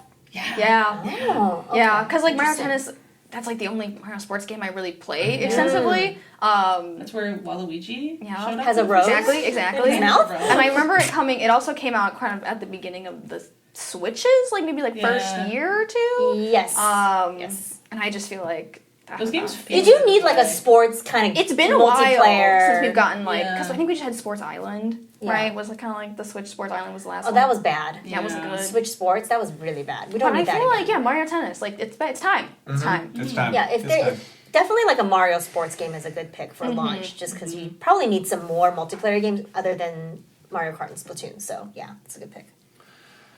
My next pick, I am taking a new Star Fox game, a bold re-envisioning of Star Okay, Fox. Think okay. Star Fox meets No Man's Sky. Oh, Might Star I Fox interest Starfield? you? Yeah, in what was that Ubisoft joint? I played that. That was great. Okay, Yeah, that was I kind like of that. getting. That was cool. Yeah. And Starlink, Atlas? Battle for Atlas. Right. That's what But it was. all the old, we're throwing out all the old Star Fox Okay. stuff. We're starting fresh, a new vision for the series. And my next pick, I am taking Hades 2. The proper Smart. out of early access launch. Yeah. Take it. Yeah. Hades was a big game on the original Switch. We Oh remember yeah, that. we played the heck out of that one. That was You need, really you fun. need a big indie to put out there. You And do, I do that's think, true. you all have more insight into this, but of all the indie games, I feel like surely those conversations have been had. Like, I think could we so, sync yeah. up the Yes. launch of Hades 2? I feel like this could actually This happen. actually could actually happen. That would be a juggernaut Yeah. at That will- launch. Yeah. That is one thing that Switch 2 I'm hoping will get right, because Switch 1 they were kind of playing a bit of catch up with indie stuff. It's like, or like third party stuff where they couldn't launch day and date. But Switch 2, now that they've had a little runway and hopefully more power, they can maybe do more of that stuff. Or else it's like you get Hades, but you get it like a year from now. It's like, boo, that's boring. No one wants that. Like that fever would have passed, you know. So hopefully they'll figure it Oh, out. and Supergiant. I mean, that game would sell a Bonkers. gazillion units. Bonkers. Yeah. Yeah. Launch. Switch game. Oh, God. Yeah. Yeah. Yep. Sarah, Okay. it's back to you. If we want the new IP, do we have to just be like, I'm introducing a new Oh, IP? Yeah. I'm Oh, sure. right. I- Describe I- it. As a Joker. Interesting. So my thought process here is that when the Switch came out, I feel like Nintendo was big into like competitive gaming, right? With ARMS, that was like the big thing. Yeah, legs. Yeah, legs. I feel like Pokken Tournament was that, and I feel like Yeah. that because Nintendo kind of operates on a delay because like esports was big, and then Nintendo's like, we have esports, and everyone was like, well, But our way. yeah, we don't really do esports. I think Nintendo's gonna take a stab into cozy gaming. I Oh. think we're gonna get another like slow life game. I'm thinking like like Natsu no Yasumi, like sort of slow life. Not quite Animal Crossing. I don't think it's going to be as creative as Animal Crossing, but I think it's going to be a new IP, living life in a small town by the sea or whatever. And I think they're going to have a really chilled out game. Okay. Yeah. I like It'll be called like Pico's Park or something. Like I don't know. It's gonna just be a cute title. I bet you can farm a little bit. Like you can fish. But I think it'll be slow life genre. Yeah, do the cute little like help the villagers, do the thing, like blah blah. When you help the village changes visually. So Yeah. you feel like Maybe it's like because they did like. In Tears of the Kingdom, I feel like the restoration stuff is the most exciting. Yeah. So I think it'll be something like, slow life, restoration, cooking, cozy. Cooking, farming, just like little things. Okay. 2D or 3D. Yeah. 3D. Yeah, that makes sense. All right. I like it. Haley. I am going to go with Switch Sports Resort. Ooh. Oh. And it doesn't look like Switch Sports. Can we get the Mii's back, please? Yes. Get Mii's back? I want good. original Mii's. I want it on Woohoo Island, but it has expanded since we last saw There's it. an earthquake in It's like the new Woohoo continent. Okay. It's like Pangea, but opposite. I always loved Woohoo Island. It was like a character. Yeah. Like, it was not just like a place. Like, they were like, here's the hotel where everyone goes and stays, and then they take the train into town to play basketball, and then they go over here. Like, it's like the Olympic Village almost. Yeah. Yeah. And, like, there's still things about it that, like, Matt, the guy you fight, he's still an icon. Like, bring him back. There's like a whole challenge mode around Matt. Like, people would love that. Do you think they'll go back to Mii's? I want them to so bad because the whatever they have in good faces this time. Yeah, they look not the bad really faces. creepy and strange. Yeah. And like I didn't realize this, but there's a bunch of like the younger generation really likes Tomodachi Life. They're like obsessed with it, and every time Nintendo releases stuff, they're Krista like, has the next pick. Tomodachi Life. You accepted her. What's happening? That sounds good. No, I actually wanted to pick that next anyway because I love Tomodachi Life, and I think Nintendo needs like for Switch 2 launch like. We need to get a little like silly. Yeah. Like let's not. It's so serious. They're so serious now. They're like, look at this trailer. It's like, can we just like be a little like Tomodachi Life was a great enabler for Nintendo to be a little bit kooky, like make some funny videos. Yeah, we need to inject some fun into it, and I feel like this game will totally do that. So. Yes, and it's very memeable nowadays. Like I can, totally. I can. This is like this game was like blow it up on TikTok. Absolutely. Kind of. Like it would do that on its own, right? Like everybody would be sharing these videos. Wow. Wow. So you're up, and these are your final 2 picks. So make them count. So just to remind you, you have 3D Donkey Kong, Dragon Quest 12, and New Rhythm Heaven as your first. And only one Joker, new IP Joker, has been used. That's true. So get creative. You could do 2 of those. Just seize them. Okay. I'm going to throw in a new IP. Oh. Grabbing that Joker. Take With it. 2 hands. Take it. Here's the pitch. They could do it. I want a biographical game about the life of Miyamoto. Oh my god. You nerd. You're such a nerd. I want interactive like experience. digital eclipse stop. Yes. Game-amentary kind of. Yes, but exactly. But imagine it if RPG, it was, Pokemon and it's style, not pulling from the IP. But imagine a WarioWare-esque version of it, where you're jumping through different flashes in Miyamoto's life with little fun mini games as you're piecing together the full tapestry of his life. Him and Tezuka pulling out each other's nose hairs, like that kind of situation. Yeah, the final boss is him getting hosed down at a concert. Nonsense you all You're are doing. working your way to launch $1 billion movie. Yeah. Building up. Okay. High concept. High concept. Okay. There it Okay. is. Could be a museum display in that Nintendo. I was just thinking the museum tie-in. Could be a museum tie-in. Totally. Yeah. All right. Yeah. It is. And your final pick. Final pick. Let me really. I'm gonna go. What was the sounds phone? coming out here. Because I had my full ranking list. I'm gonna go remake, remaster. I'll take even Okay.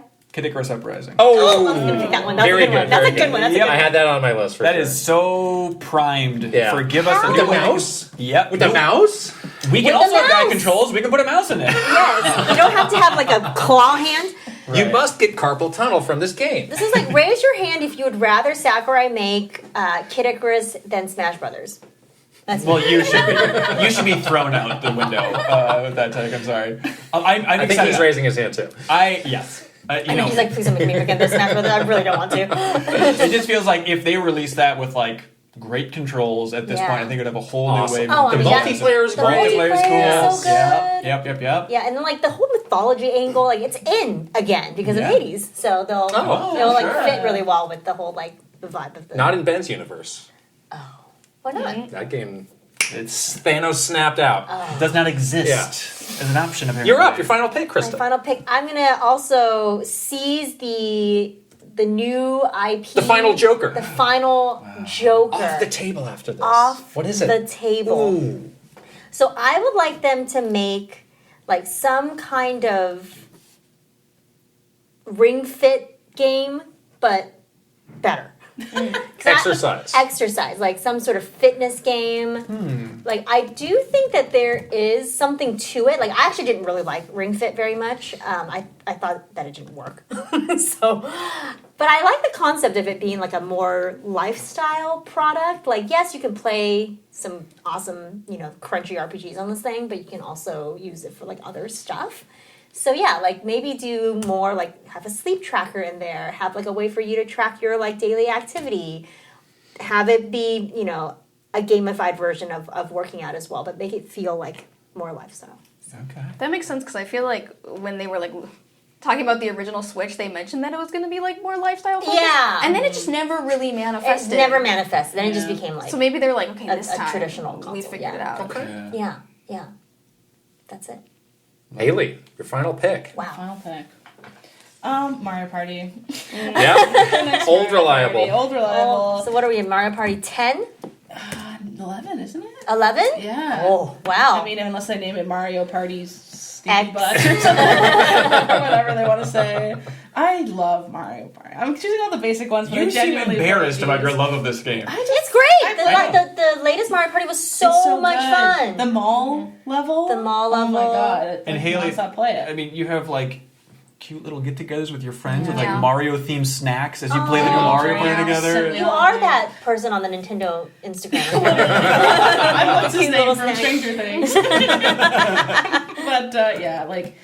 It's just like old reliable. Like, do you want to kill time before we go downtown or something? Like, let's play one round of Mario Kart and drink some drinks and like it's like the pregame. It's your pregame game. Yeah, it's perfect. Yeah. So, Oh, that's a good genre. Pre-game games. Yeah. I like that idea. It's our like, pre-game game. What is your it's just my fun little social thing you can do Yeah. before you like go to dinner or whatever. with your exactly. friends. Yeah. And as long as they don't do the thing where everyone's in the same car, because what the hell was that? That defeats the whole purpose of Mario Party. Oh, that was the worst. Like I'm trapped in this horrible car with you. I don't want And it just this. like spins and rotates who's driving.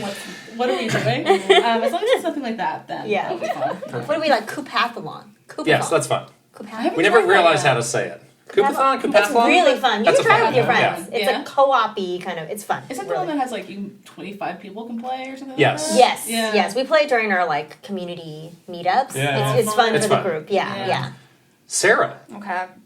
you're going to throw us for another loop. Well, sure. not really. I'm gonna take Infinity Nikki Like Yay! Grand Theft Auto. because I feel like although it's like I feel like it would sell a lot of Switch 2 units early on. It would do well. Because there's no really good way to play Infinity Nikki handheld. Like Right. there's complaints about like the iPad and like the mobile version. And I think Yeah. all those mainly girls also play Switch a lot. Right. So I feel like this would be a good get, and I think people would be convinced to jump over early as like Yeah. an improved way to play. all the people that Nikki. stopped playing Animal Crossing, New Horizons would jump to Infinity Nikki. Oh, And yeah. all the people that you Absolutely. lost after the pandemic because they. But she has Animal Crossing in her lineup. Oh. Yeah, So you can I play have both both. of them. And the new Cozy You're game. so Oh wow, we are. I'm cornering the feasting. cozy market. We Okay. are feasting, never yes. leaving our houses ever again. That's what this is. This is Sarah's lineup is like we're in bed for like 2 years.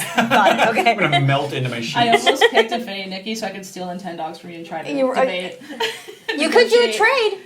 I don't If think you guys want to do a trade. You Oh, want the anything trade. for What do mine? you have? We haven't had a trade What do you yet. have? I have Mario She Kart. desperately wants her Nintendogs, it Nintendogs. seems. She wants Nintendo. Remastered Twilight Princess, Pokemon, Switch Sports Resort, Mario Party. I would trade you for remastered Twilight Princess. Oh. That's the only thing I would trade for. Oh, it's a hard bargain. Okay. No Not- I deal. don't think it's No gonna deal. happen. No deal. Then they're my dogs. That you were open to possibly. Wow, that was a harsh That's the only one I harsh want. price to Yeah, pay for that that's fair. Nintendogs. Yeah.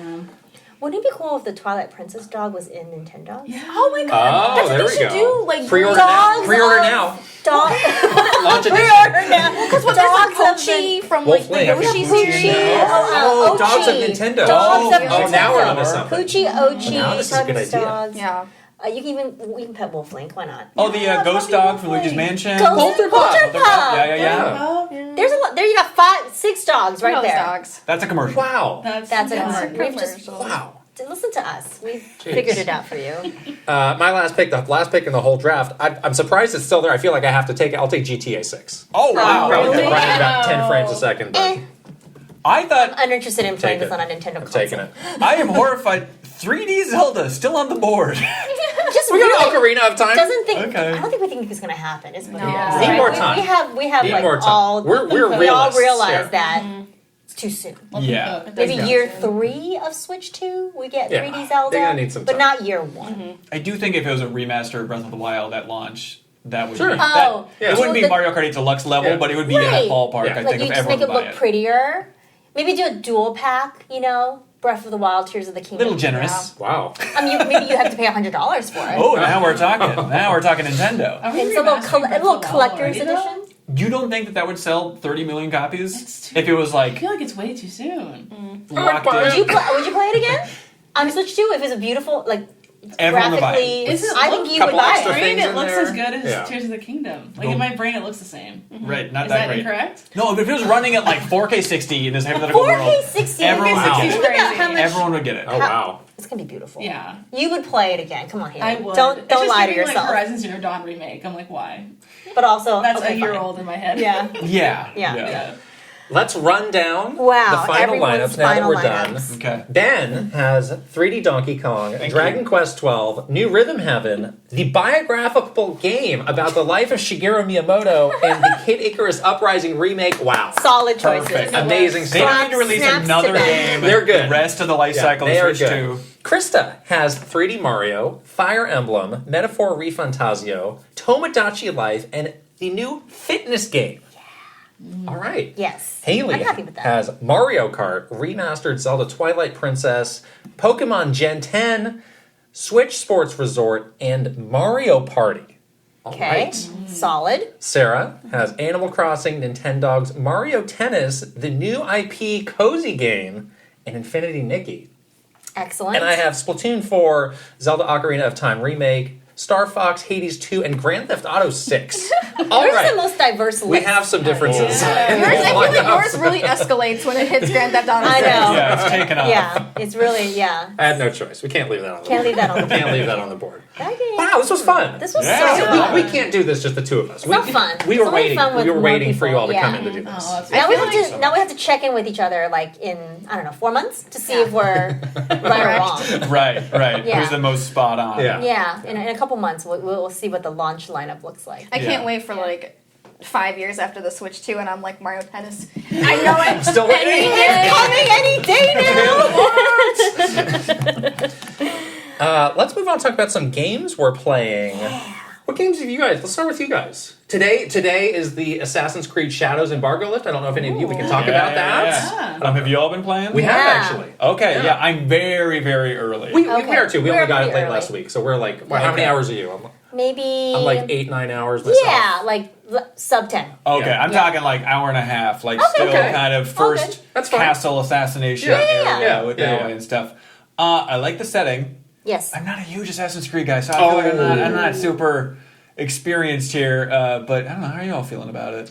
We actually really are into Assassin's We're- Creed, both we of are, us. yeah, Like, huge the Assassin's like Creed pseudo history fans. angle like really works for, Okay. for the both of us. I love that part. I mean, we've been playing the series for like a long time. Right. And yeah, so we were very skeptical because we were worried for them when they decided to do a game set in Japan because it's like, you're biting off a lot.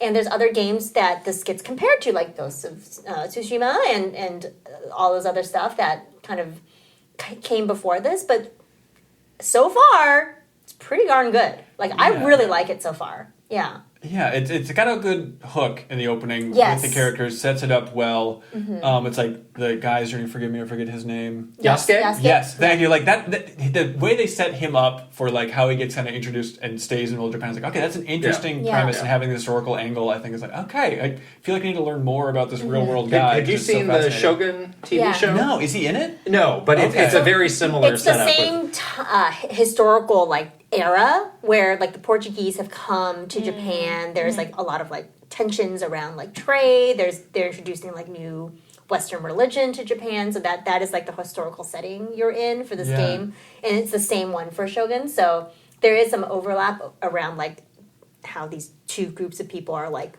trying to work together or not. Okay, so it's really interesting. So the thing that's been so interesting for me is, like you said, the game opens with Yasuke and his story and how he gets involved in all of this, and then there's sort of a flash forward where he's in a battle, and I have not seen him again since. Yes. 9 hours later. Whoa! Yasuke is nowhere to be found. Yeah, and I'm wondering, like, thinking, how is he coming back? Like, what's You going can't on here? switch to him? No. So it switches to the other character. Naue is her name? Naue, yeah. Right, and she's more of a ninja, and it's very focused on her story. She doesn't know who Yasuke is. It's her story. I'm assuming it's a the very good two will story. intersect at some point, but it's been 10 hours. It hasn't happened. So she has this whole like revenge story, and you understand all of that, and you're playing with her, really good. and like I'm getting really into playing as her, and I'm just like, this is an interesting way to eventually circle back to who seems to be the other main character of this game, who I just have not seen since. And as with other Assassin's Creed games, you're sort of like slowly assassinating important people to finally get to this end goal. So they give you this big chart, as with other Assassin's Creed games, of all the people you need to like take out, and they have like Yasuke on the screen, like not as one that you take out, but he's there. So you're like, eventually, are we one day? How does this connect to? Because it's like very nicely, kind of done chart of like characters and where you are in the story and stuff. And like, where does this fit in on the board? It's interesting for like, the hook of the marketing is like, choose a character you want for each mission. Great. Right. But I didn't know that it was locked for so long. It's a long time. I like her though. I like. Yeah, she's great. Like they could definitely have made the game about just her. Yeah. Right. Yeah, because she feels more like the traditional Assassin's Creed character. Like you do, stealthy. You do have to use stealth. She's very nimble. Like, but if you get like overwhelmed with enemies, like you wouldn't be able to like brute force your way through it. Right. I like throwing the kunai, picking those up and stuff. But like, it's interesting of like they want you to distinguish all the lights. It's called Assassin's Creed Shadows, right? They want you to sneak around a little bit more. Can't see anything. But it's confusing of like which lights can I like.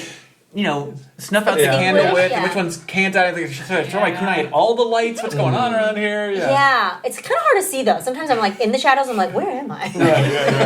Squinting at the TV, like what? Yeah. Assassin's Creed: turn up the brightness on your TV. Yes, turn up the brightness. I don't know if you played enough to notice this, but I thought the pacing of the first 2 hours or so was a little strange, and I came away with the feeling like we know this is like a super high profile game for Ubisoft. Like this might be a make or break game for the entire company. I think they maybe got a little bit in their head of like the pacing of the first 2 hours, because it feels like some copy and pasting of different parts of it happened, where like you'll do like an actual mission and then they'll do the tutorial of like, here's how you learn how to do the things that you just did in a real mission. So the pacing of it just felt a little strange to me, but after that, you're just out and you're playing. Yeah, I feel like they really wanted to try hard to make sure you understood what you were doing. Yes. Like they were like, it's like the teacher that like repeats herself like multiple times. Parrying. Yeah. Here it comes. Here it comes again. Yeah. Oh, remember when you did that in the mission? Okay, let's just do that tutorial just one more time so you really get it.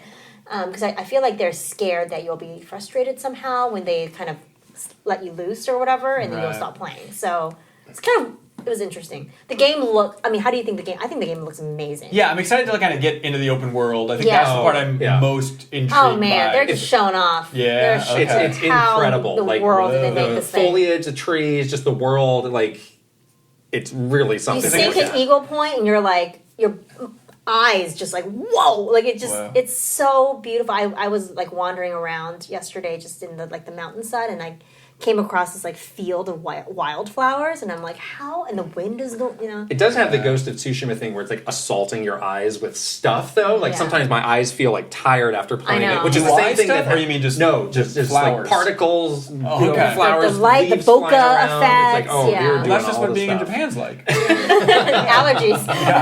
It's the Claritin commercial, right?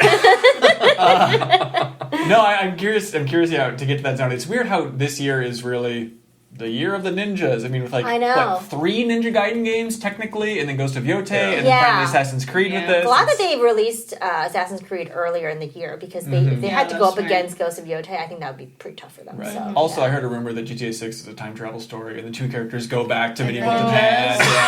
Oh, cool! And Perfect. So the reviews for That's this just hit once we started recording. I'm curious. checking. It got 82 on Metacritic. Okay. That's pretty solid. It just seemed like the vibe on this game was a little down. Yeah. This is actually where most Assassin's Creed games review. Yeah. Can you look up Valhalla? I'm curious to see where that I think it was at. right around there, but I will, Yeah. I feel like that's pretty solid for them, even though there was a lot of like discourse. I hate that this has to be the savior. Yeah. Ubisoft. It's not It fair. feels like Valhalla was must 80. be- Yeah. Oh, really? Okay. Yeah, which is Valhalla. I really liked Valhalla. Valhalla's great. I love Valhalla. It's so gross, that we have to think about this whole thing of like calling it a make or break. We're like, okay, 82, is that a make or a break? That's a slight make. Let's see. Yeah, I feel like they're Solid good okay. game. Yeah. Eked But I by. mean, it's been a while since. It's been like 5 years since we had one of these, and they'll go through these stretches where it's like one a year, and they annualize it, and then they go through these long breaks. Like, I'm really glad to have it back. It doesn't feel like they've completely like broken the mold of those last style of the big RPGs, but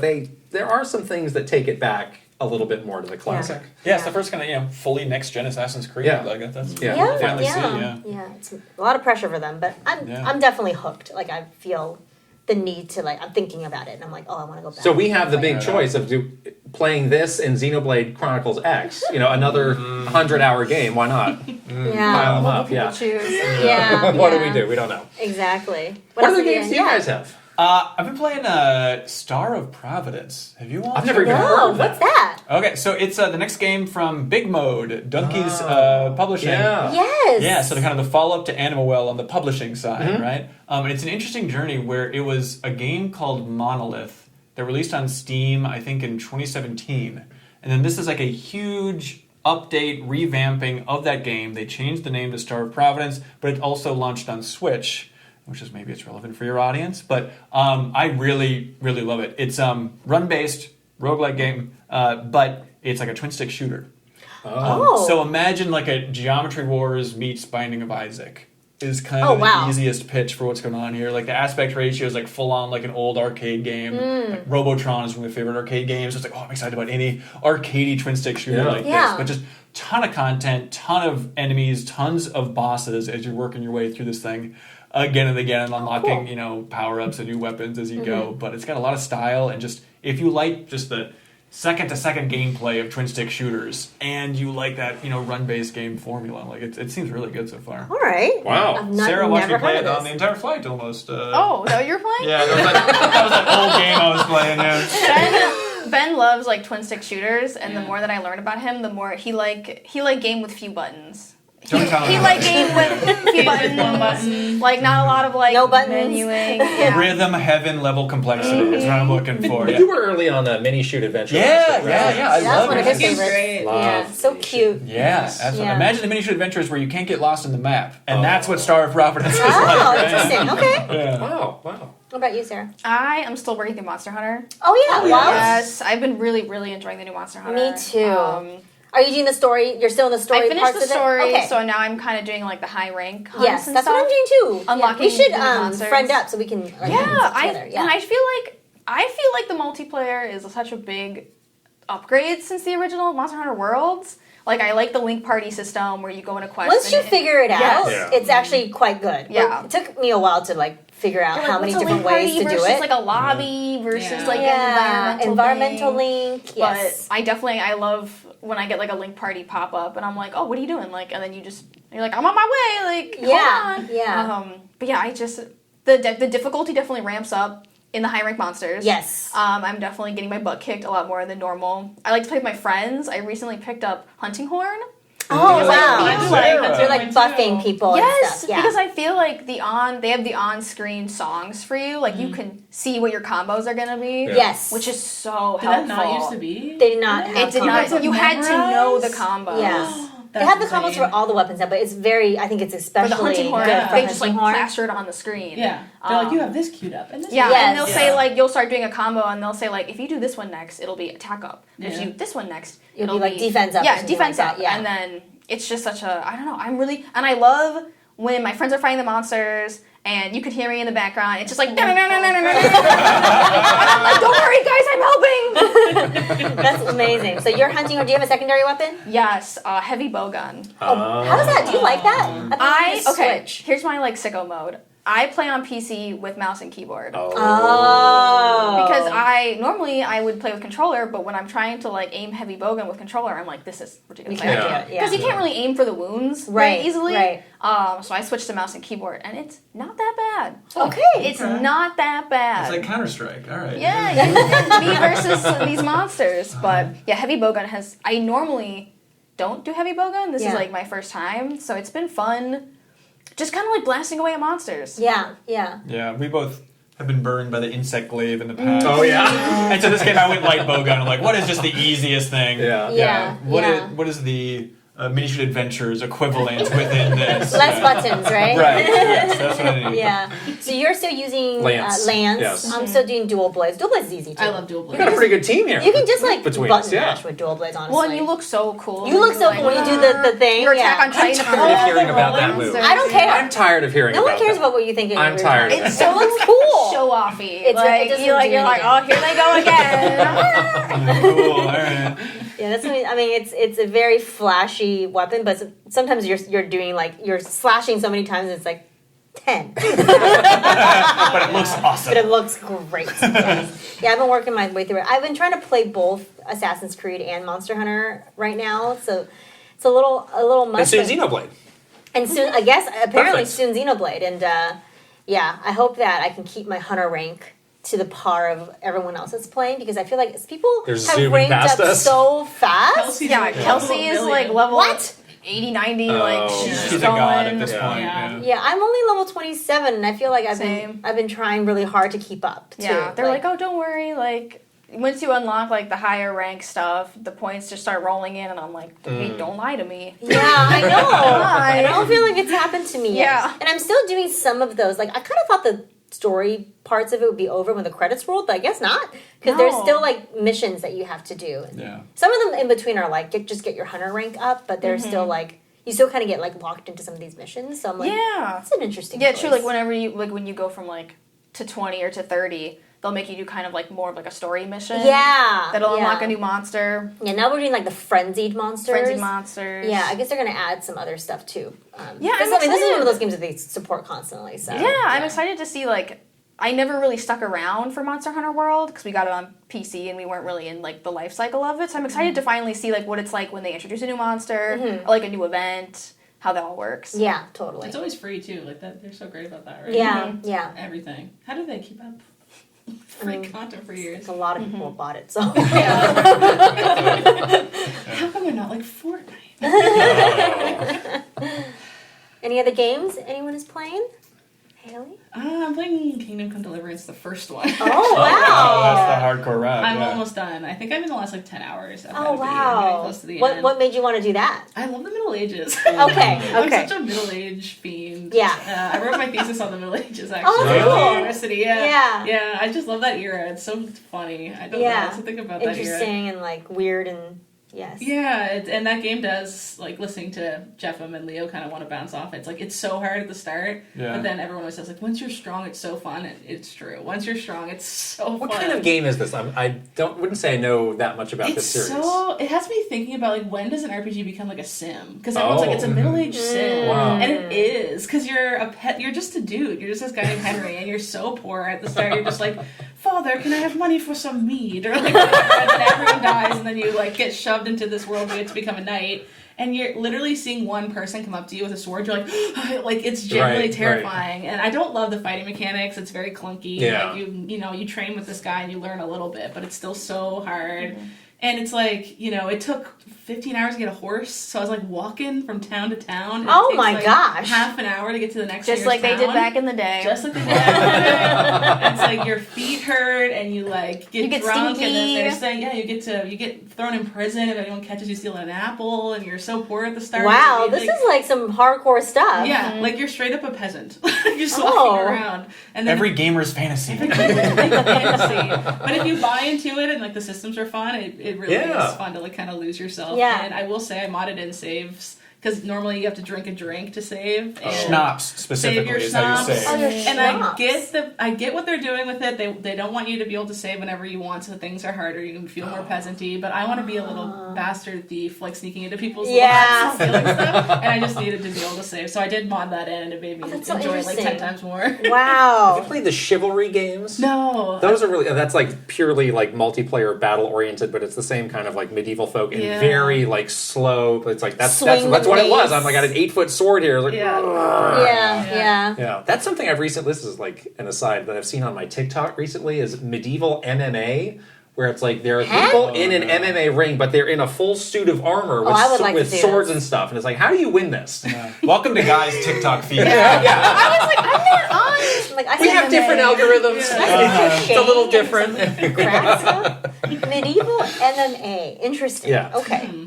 Speaking of other dude things, I picked up Broforce in the Steam sale, game's great. which I had always been curious about. It was like $3. Like, this is the time I'm getting it on Broforce. You can ask Haley if that game's going to get sued. I'm so curious about this.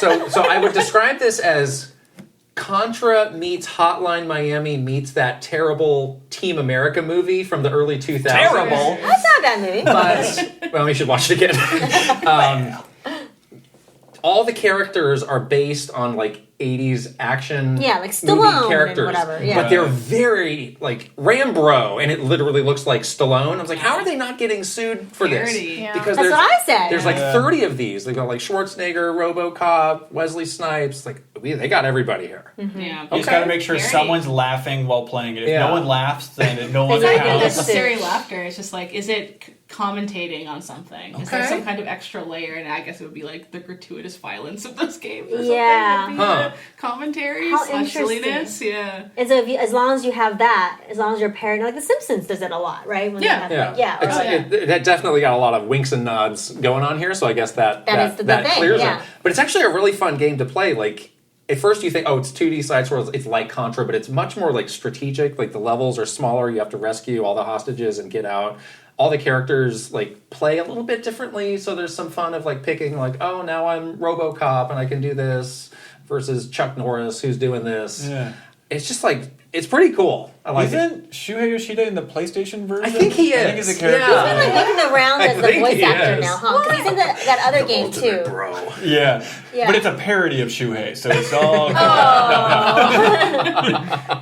You guys did a fun interview with him. Yeah, That was we great, just interviewed yeah. him recently. Yeah, it's very nice to get those people who've seen so much of the industry, the full Right. history of PlayStation, Yeah. and then to get them to open up once Yeah. he's retired. Because He's probably like I'm holding back, you yeah, know? he's not scared of anybody at this point. He's going out there and talking, yeah. I like It's it. surprising amount. Right. Yeah, I like it. it's I like it a keep lot. on talking, share more history. Yeah, but it's Because at that point, like a lot of those people have big financial incentives to zip it. of course, yeah. But he seems to be letting it fly. Yep, Maybe which he, is maybe amazing. he negotiated his way out of that or something. Yeah. Yeah, but like we talked to him about, he got to play the Nintendo PlayStation. Right. Yeah, and so Yeah. he talked about That's that great. idea of like, because he had mentioned that before, like, oh, I played a game for it. So in the interview with him, I was like, okay, can you shed as much light on what that game was? Because as far as we know, that was the first game PlayStation ever developed, and it didn't see the light of day then. Yeah. Right. Yeah. But yeah, he said it was like an old space shooter that was a little bit like Sylphied, that old game from Game Arts. He's like, it was yeah, kind of yeah. like that. We were like streaming the background assets and stuff. So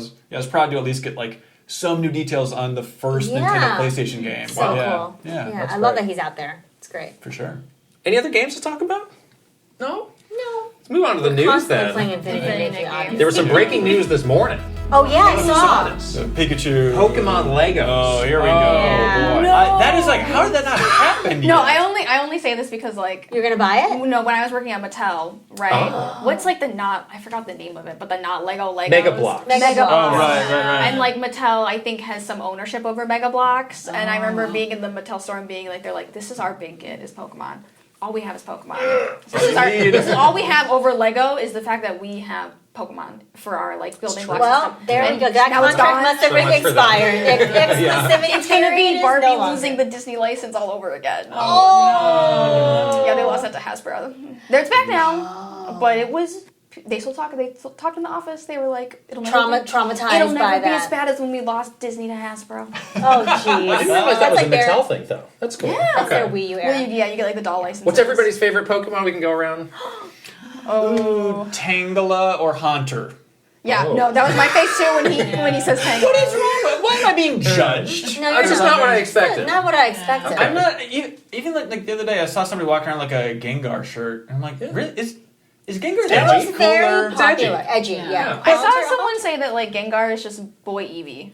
So It's the What? Eevee that No, I think that's that not seems true. about the right. person in charge of the Pokemon trading card game's favorite Pokemon is Gengar, and that's why there's 8 trillion Gengar cards. Oh, one of those situations. Okay, but Haunter's cooler than Gengar, right? Am I think wrong? so. I agree Okay. with that. I would have to disagree. Really? I love the look of Haunter. I think he's so cool. Hunter's cool. He's just kind of giving like, I'm in the middle. I'll be Gengar soon. I don't know. I like the forgotten middle child. How Yeah, dare I you. literally am the middle kid. So yeah. You're like, this is very personal to me. Yeah. And then Tangela was the first card I ever got. Okay. And so I feel like there's I like needed a the backstory. There's a There it is. nostalgia Okay. angle. Yeah. Tangrowth, take it or leave it. That thing's weird. Good idea. But it's good that Tangela has someone who likes it. Yeah. There's always one. There's always someone that likes Well, that's the thing something. about those Mega Blocks. They did seem to be willing to make figures of some of the less they had like a Butterfree or something. I like like Machamp. There was a Butterfree. Machamp Mega Block. I don't know if Lego's making a Machamp.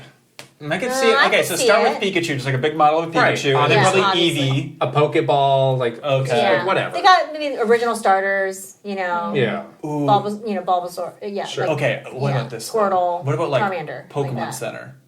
Yeah, I think we're Like gonna get a actually, this whole Pokemon thing. I Center. think that'd be really Pokemon cool. Center. Like the original blocky buildings from the first Yeah. cute. Pallet Town set. Oh my Okay, god. now I'm kind of in on this now. Yeah, Now the I'm whole like interested. giant sculpture of Pikachu, I don't really care about. Yeah, like but if it's the like a little little figure. town with the Yeah. little figures that you can Yeah. like place in the. Yeah, they did. Well, they did for Animal Crossing. So Yeah. I Yeah. just assume they'll do it for Pokemon. You know, do that thing where it can open Yeah. like this and you go Yeah. inside of it. Like that would be kind of That'd be cool, really right? cute. Yeah. All right. Do you have a favorite? Yes, mine is Esper from Pokemon X and Y, the little cat, the cat Pokemon that's cat all one. over Lumio City. Yeah. And I did notice in the Pokemon Z to A, no Espers, like horrible, disgusting, inaccurate. Okay, because the whole point of Lumio City is Espers were all over the Maybe place. it's coming. Yeah, and well, they're like tiny cats. But my favorite thing about Esper, besides the fact that it looks like it's constantly going through like a panic attack, is they say that like Esper, it's a psychic type, and it keeps its ears clamped down because they literally said this. It has the power of an atomic bomb inside of it, which is why it looks so like Spaced crazy out. all the time. Panicked. Because, And like, I all might it is- explode at any Yeah, moment. and they're Jeez. all over Lumio City. It's like this city That's can go terrifying. down. That's Like, terrifying. You better have an active like bomb threat. Yeah. That's the on every ending of block. Pokemon From Legends this, Z to A. Like a chain reaction, it all just goes off. Maybe that's why they got rid of the Espers. They were like, we can't have it's this. too much of a liability. Yeah. Over Spiel? Yeah, because like Spheal's like an OG, Oh, right? Spheal. She's got a big old Spiel. I have the large life That's right. size You Spheal. have the Spheal. I've seen it. Yeah, but I love Spheal, but it's like Esper just has more like Backstory. backstory to it. Like Yeah. Yeah. Spheal's just like it's adorable, like Right, hands right. down adorable. But yeah, Esper, I love the backstory of it. I love its design. Yeah. I love its little like messed up face. That's pretty It's cute. very cute. Mine's a 3-way tie between Arcanine, Rapidash, because I loved the racing episode of the anime. Oh, yeah. And Ash So rides the good. Rapidash. I was like, oh my god, my dream. She's a horse girl. I am such a horse girl. And then Fat Pikachu specifically. Oh, what is Yeah. She just rehabilitated I did rehabilitate. my Fat Yeah, Pikachu Fat plush. Oh, She It may was have inhaled filled with asbestos I don't know. to do it. It was so gross on the inside. I was like, what were they doing in the Putting in these 90s? things. No. Yeah. You're a number one Machamp fan. Yes. And I'm Togepi. Oh, Yeah. There's no Togepi plush. That's insane. Where's the merch? I have a Yeah. Togepi plush. Oh, There you she go. has the one. Well, I had one that I got for Christmas in like the early 2000s, and it's like a little egg dude. Yes! And when you hold its little paw, it goes like "Toki boy," and then it kind of like shakes around like it's in an egg. What? Yeah. We were all over Japan looking for. There was nothing. I was like, it'd be so cute because it's like in the egg. Like this is the perfect plush. But we only found Togetic. That's Yeah. crazy. That's- Togetic That's is not weird as cool. looking. Togepi The ugly erasure. older sibling, yeah. Yeah, I was very disappointed. The ugly middle child. I'll come back to that. Hey, maybe not related at all. We got you guys a present, by the way. Oh! Maybe a good time for to open this. Oh, really? thing. Oh, wow. Yeah. Ben won't tell us what it is. Now, Ben lower your really- expectations. You have so many cool Nintendo things all around this office. You brought this folder to me, and you're like, this is for you. I'm like, this is the worst art ever. Like, I hate this thing. And you're like, oh, okay. Yeah, well, that was the coolest we got. But there's stuff inside. Okay, the cool things are inside. Yeah. Okay, I don't know let's what see. they are either. So What is this? There is, MinnMax merch. So we Yeah. have, I'm going to hand it to you. This is a magnet. We got a magnet. Very cute. And then Oh. cream of on the like steam. in the style of Like a the long Ocarina bottle. milk, Yeah, yes. yeah, Right. gotta do it. These are nice stickers. I mean, the stickers I threw in there as an extra. This is the extras. Yeah, I was look, I was that's already engaged. superfluous, okay. really, at No this pew pew point. bang stickers? I should throw another one in there for people. Oh, interesting. Hold on, I need to. There's more stickers. Very That cute. one a was Discord- leftover. why did you get I don't know this? why that one was in there. Oh, An original poster Oh. from Pokemon the movie Wow. 2000. Gosh, this is awesome. Yeah, That's good, sick. good, good. I was wondering why we're doing this now. I know. There we go. That's it. Yeah. There, Okay. An So original. gonna frame this. for Wow. This is so cool. We will pay for the frame. Oh if my you want to hang it up. But yeah, goodness. it was in an old Nintendo Power. Oh. Love Power of this. one. There we go. So these Pokemon Legos will be out 2026. We had a 15-second video to go off of it. So Yes, just of the little tail. rest in pieces, Mega Bloks. Sorry. Oh. R.I.P. Mattel. Do you think they'll do both? Mega Bloks No. I wonder Why? because like licensing, I feel like Lego wouldn't want Follow the money. Follow the money. Yeah. They've still got Halo. Mega Bloks? Oh yeah, baby. Oh, okay. Oh yeah. Why? Right. There was a canceled game in the 360 era where they had Mega Bloks Halo. It was like them trying to do the Lego Star Wars Version, equivalent. yeah. Yeah, and so it was in Oh. development for a while. Interesting. Man, it must be so sad to be like literally second place Yeah. your whole life. It's rough. Very interested to get the group's yeah. take on this next story, which is this new AI tool for game tips that Microsoft announced saw that. a little while ago. Boy. So it's soon coming to the Xbox Insiders program, and it's basically going to offer in-game assistance.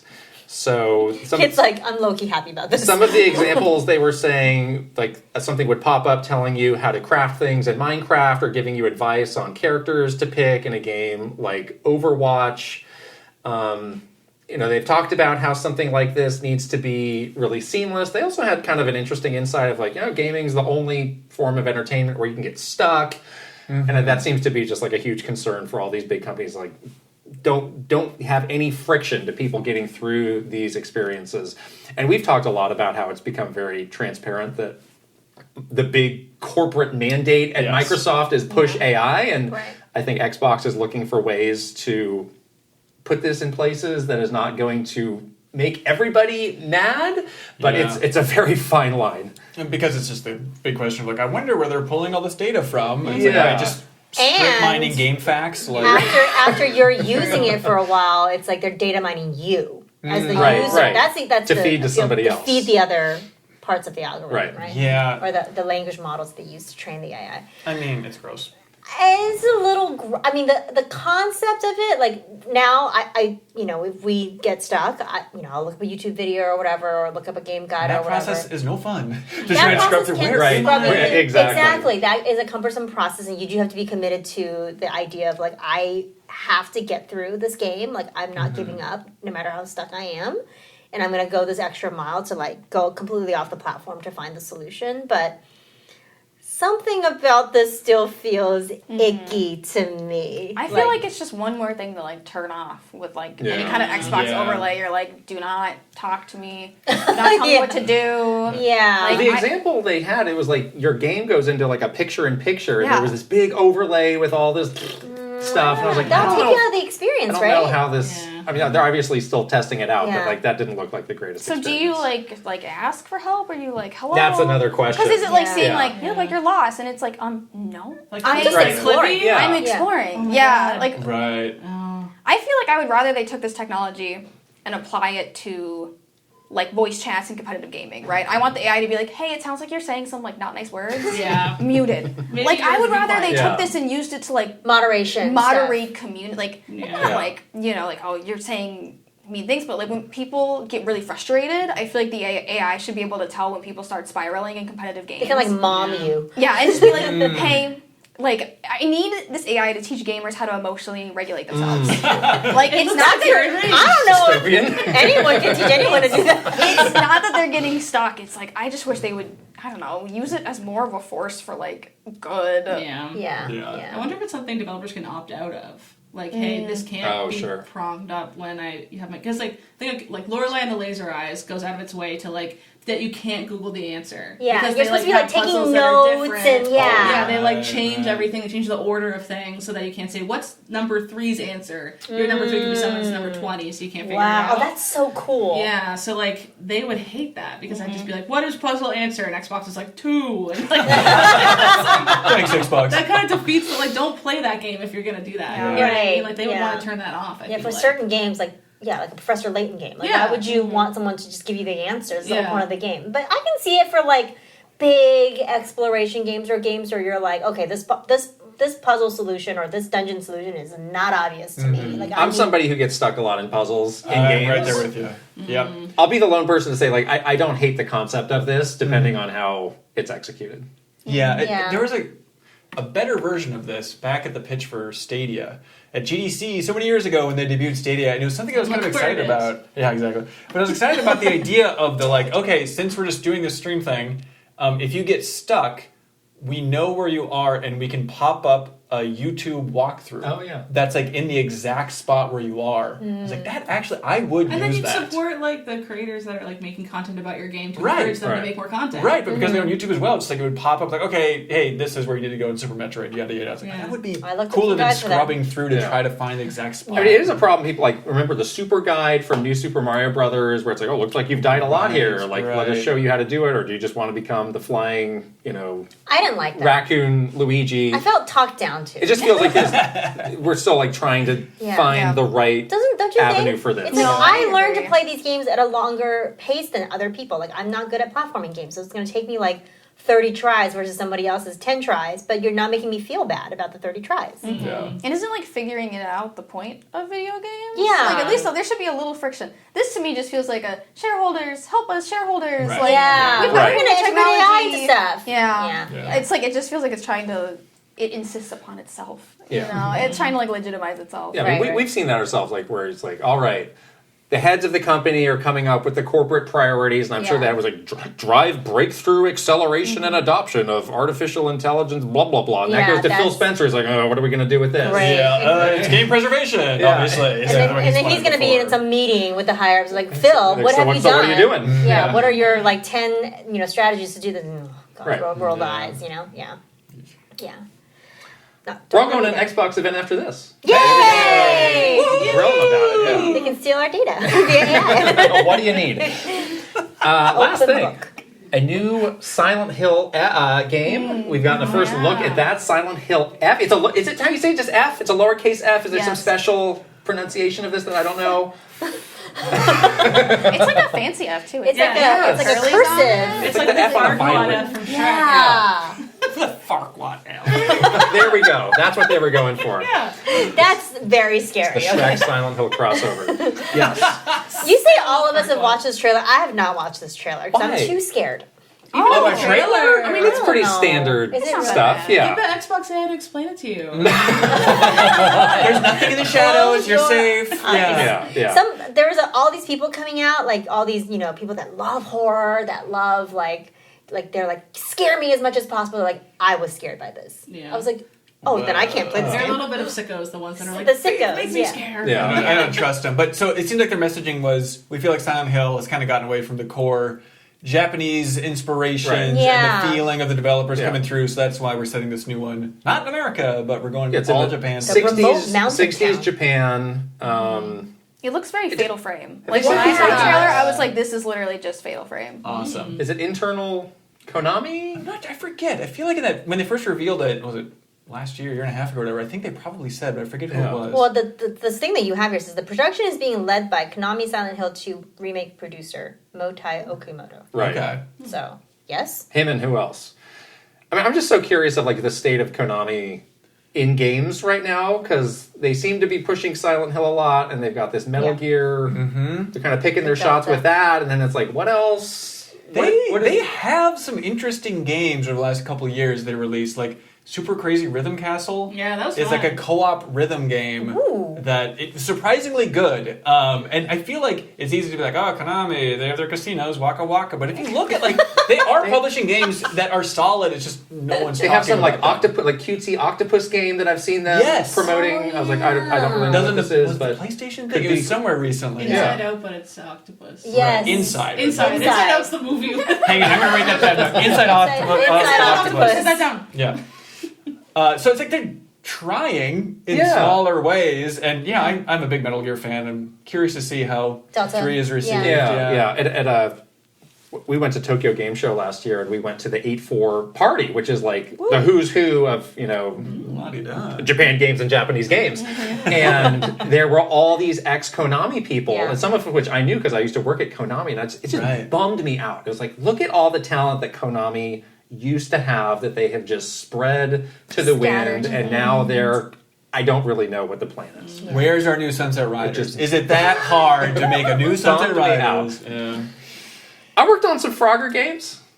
They were still pushing Frogger. Yeah. We both recently played Game Boy Advance Frogger. It was awesome. That's the tone of somebody who worked on some Frogger. We had Frogger. Yeah. We both recently replayed, or you replayed, I played Symphony of the Night. Yeah. Some of those like classic, Iga, Vania games. It's like, they had some good stuff. They were like one of the premier developers out there. And they've really fallen I just don't know what the wayside. But Silent Hill 2 remake was good. They pulled it off. Are you guys horror game fans? Are you a horror? Sarah's not. I'm like a horror game fan. Okay. Yeah. We love mouthwashing. Yeah, I lean more toward like game, the Resident Evil style. Yeah, survival. Did Mark McDonald like get you into the playing in the dark with the VR? No, and because that is crazy. I think I would drop dead. He's a sicko. From fear. I don't know why he would do that. Yeah, I don't think my heart can take that. No. I think I would need to go to the hospital. Yeah. Like, I played Resident can't Evil watch the trailer. 7. Right? Was it 7? Yeah. And I would get headaches every you day. got bloody noses or I something? got a bloody nose. Oh my God. So stressed out playing that game that I was like, I don't even know. I was like, I can't play this. I can't play this game. 4, I was fine, but 7, I could not do it. 4's so campy and silly. Yeah, and Leon's very capable, and he's like, okay, he's got this. Like, he's fine. When I remember playing 7 in VR, and it's like the moments like I think you have to like go in the basement for the first time. It's like I've never been more scared of a basement door than playing in VR. That house is the worst. Like, you just crawl under some rafters. Yes, And, like the spider lady comes out and gets you. I was like, I can't do this. And the clown party, all of it was just, it was not for me.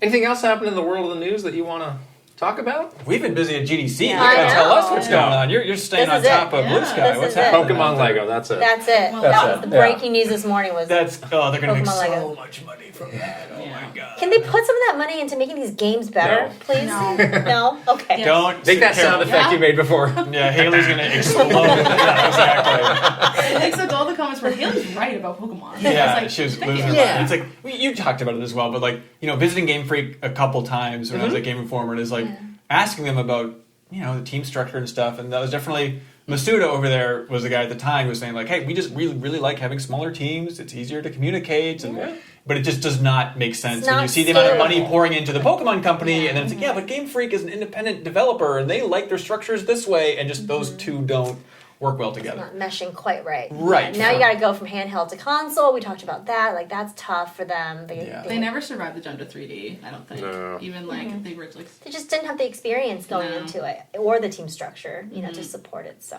anyways, But I love Game Freak. Me too. Legendary studio, of course. Love them. At the same time, like, I just would love another team take a crack at it. If they gave the Legend series to another developer, an outside developer, put a little pressure on them. Let somebody else make a full Pokemon RPG instead of just Cafe Mix or whatever nonsense is kind of, being tackled by other teams. Like, I would love to drag see some new perspective, new blood into it. Because Right. it does feel a little stale. It's like when BioWare made the Sonic RPG. exactly like that. And it's the perfect game. I think we all There we go. Larian Studios making the new Pokemon. Oh, Larian! Oh, It's a bit more mature. That would be, oh my god, we could see Pikachu's butt. Oh, it's gonna be great. And other things. And other things. Dream. No, but I remember like visiting the team that was making Elder Scrolls Online, this is back before that game launched or whatever, for the cover story of Game Informer. And remember the creative director of that game, he was a huge Pokemon fan. He was talking about like, oh my god, my dream is to make that Pokemon MMO. I was like, can you imagine a team with that experience of Elder Scrolls Online making a Pokemon MMO and how good that could be? We're just so used to the bare bones. We are. So used to like it just being, oh, here comes the pixelated nonsense. It's true. Glitchy. You give them so much credit because of your childhood nostalgia. Yeah. Oh, you nostalgia. get the nostalgia card that counts for so many points. Yeah. And then the rest of it is like, we can skate by. Yeah. You know, Like you'll see Esper, you'll go, it's great. I'm like, oh my god, my best game ever! Yeah. Then you're in on ZA, even though it looks like trash, but whatever. I love that. Yeah, love I it, agree. love it. Well, guess what, everybody? We reached the end. We have. Thank you guys so much for joining Thank us. you for having us. We can do an air hug at the table. Today, we're thankful to be here. So where can the internet find out more about all of you and MinnMax and anything else you would like to get out Do there? the shout outs. Yeah, for all podcast listeners, the MinnMax Show, 2 N's in honor of Minnesota, is the way that works. You can subscribe on your favorite podcast app, or you can go to our YouTube channel where we have all of our shows on there, and that's just youtube.com/MinnMax. Check us out. And then you can also check out Pew Pew Bang. Yay! It's also on that YouTube channel, but also in a standalone podcast feed. But yeah, the team's been killing it over there. It's super The fun. episode dropped yesterday. Oh, that's right. Yeah, Girl Games. Love it. Love it. Thank you guys so much for hanging out with us. This was so fun. Yeah. Sarah is running off to a GDC panel, but I we're all know. going to see each other throughout the week, Yes. I'm sure. We're going to go to the Xbox event together. So Yeah. it's great to have people in town for Absolutely. GDC. It's awesome. Yeah, and shout out to you guys for going strong. I mean, the spoiler cast, when you launched that whole thing, I was like, that's big. That is a big It's undertaking. fun. Yeah. Yeah. It's big, but it's fun. Yeah. Yeah, and you have the whole Metroid kind of theme here. I know, Everyone in we've the been cast, right? deep in that right now. Yeah. Living Yeah. the Metrovania life. Yeah. but Just Good as a stuff. producer, it stresses me out because it's the idea of like, well, it's what you've been playing, but we don't want to talk about it too much on the main show because we want to keep it I special to the spoiler cast. but, know. like, It's true. It's true. Yeah. He has to cut me off all the time. He's like, don't talk about it anymore. Save it. Save But it, yeah, yeah. people, if you're listening, unlock the spoiler cast. Yes, please do. Awesome. All right. Well, thank you guys so much for being with us. Yeah, absolutely. Thank you. Yay. Well, so fun to catch up with the MinnMax crew. We love having a guest in the studio, I not know. something that we can always Multiple do. guests. So wonderful. I feel a little lonely now that they've left. It's just me. You're just back with me. so quiet. The now. harsh realization is setting in. We are going to see them in 2 I hours. know. We're going to that Xbox event. We're going to Yeah, see them then. Yes. But yes, let's go ahead and wrap up this episode I here. know, yeah. Don't forget to subscribe to us on Patreon. We got one of those I'm doing too. that today. We got one for of those some reason. too. Yes. You really, your brain is wiped now from that conversation. Patreon.com/Kit and Krysta, where a few dollars a month helps us out so much. You guys don't realize how much your support means to us to keep this going, but you also get some great stuff, spoiler casts, bonus Q&As, early access. And you're not getting that stuff anywhere else. You are not. No. You are not. Access to our wonderful Discord. We are gearing up for our next One Up Club meetup. We're playing Monster Hunter That's right. Wild. It's gonna be great. It's gonna be awesome. Please We're join ready us. to get carried I'm by pretty the good. community. I'm pretty good. I'm pretty good. See, we'll change it up. Don't forget Yeah. to follow us on social. We're Kit and Krysta on Twitter, Instagram, TikTok, Facebook, YouTube, Blue Sky, and Threads. See, I can do that too. You said it. Check that out. I don't want to do the last. And wanna do you're it. going to get tongue-tied, aren't you? Yeah. If you're watching this on video, you can subscribe to this very YouTube channel that Please. you are watching now. Give this podcast a thumbs up and leave us a comment for us to check out. And if you're listening on audio, we're on all those services. You can subscribe, give the podcast a 5-star rating, and leave us a written review if you really want to go the extra mile. This stuff helps a lot. Did we ever confirm if the subscribe button flashes when we said that? We don't know. Still. Oh, yeah. Thumbs We should up. check that out. Subscribe. I'll flash it right There now. we go. Whoa. All right, we're going to wrap this wonderful, exciting episode up with shout outs of our delicious, I don't know why I said that, Patreon community.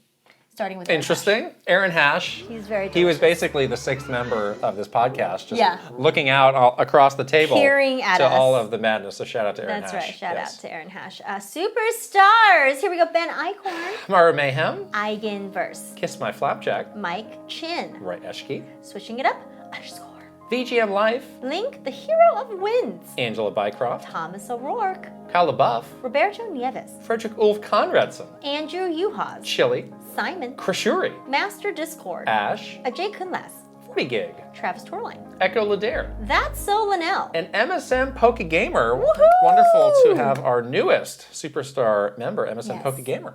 Very exciting. Okay, here come the One-Up Club. Aaron Burgundy. Ale Alejandro. Andy Peachy. Aristu. Astrodev. Awesome 46. Axel. Barnstorm. Bates. Benji B. Biggin Gamer with a Y. Brandon Cavapel. Brent Dennison. Brovac Novak. Bruce Dash. Bucky Flores. Cameron. Chadir. Chili Squirrel. Crispy Saurus. Chris Galvin.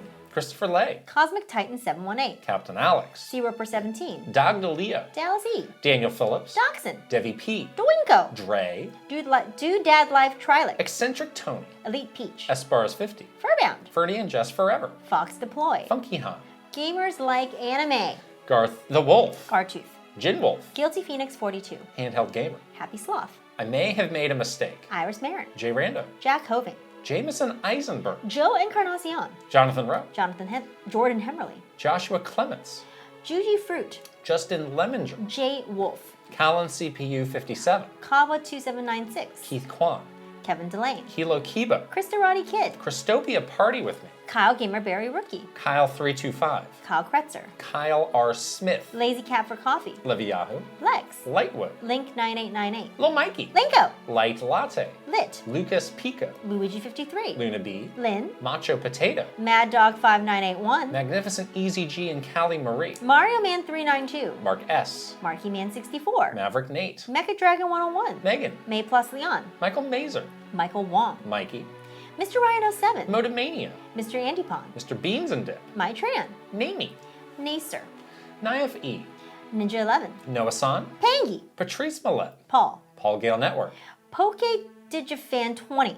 Prime Factor. Prince Charmless. Punky. Rain Tech. R. Burns. Record Rumble. Rob M. Rob O. Romsky 113. Rocks. Ryan Hayes 521. Ryan Ross. Rida. Sebastiano Gabris. Sharif Jackson. Shinryu. Schmiggles. Slowbro. Snazzle. Spacey Boo. Spicy Munchkin. Starman DX. Steel Citron. Pseudo Priest. Tales of Link. Tandem. Tay 120 N64. Teofox 64. The Keggers. The Quiet One. The Shark Among Men. Thomas Alvarez. Three Rivers. Cheeks. Totally Joe Ed. Totomaru. Trajawi. Trevtendo 88. Tugs Puppy Bear. Tusku. Tyler Geis. Uncle Jungle. Victor MK. Video Game Stupid. Vigmictor. Viridian. Virtualbot. WG Grizzy. YU. Wicked Davy. Zelgra. Zapatty. Zero Lane. And Zroid. Whoo! What didn't Wow. this episode have? Nothing. It had it all. I had everything. Nothing left on the table. For this Laughs, drama, intrigue, episode. tears, all of that. Wow. It was so fun. All right, we are going to wrap this episode up, and we'll see you later. Bye. Bye.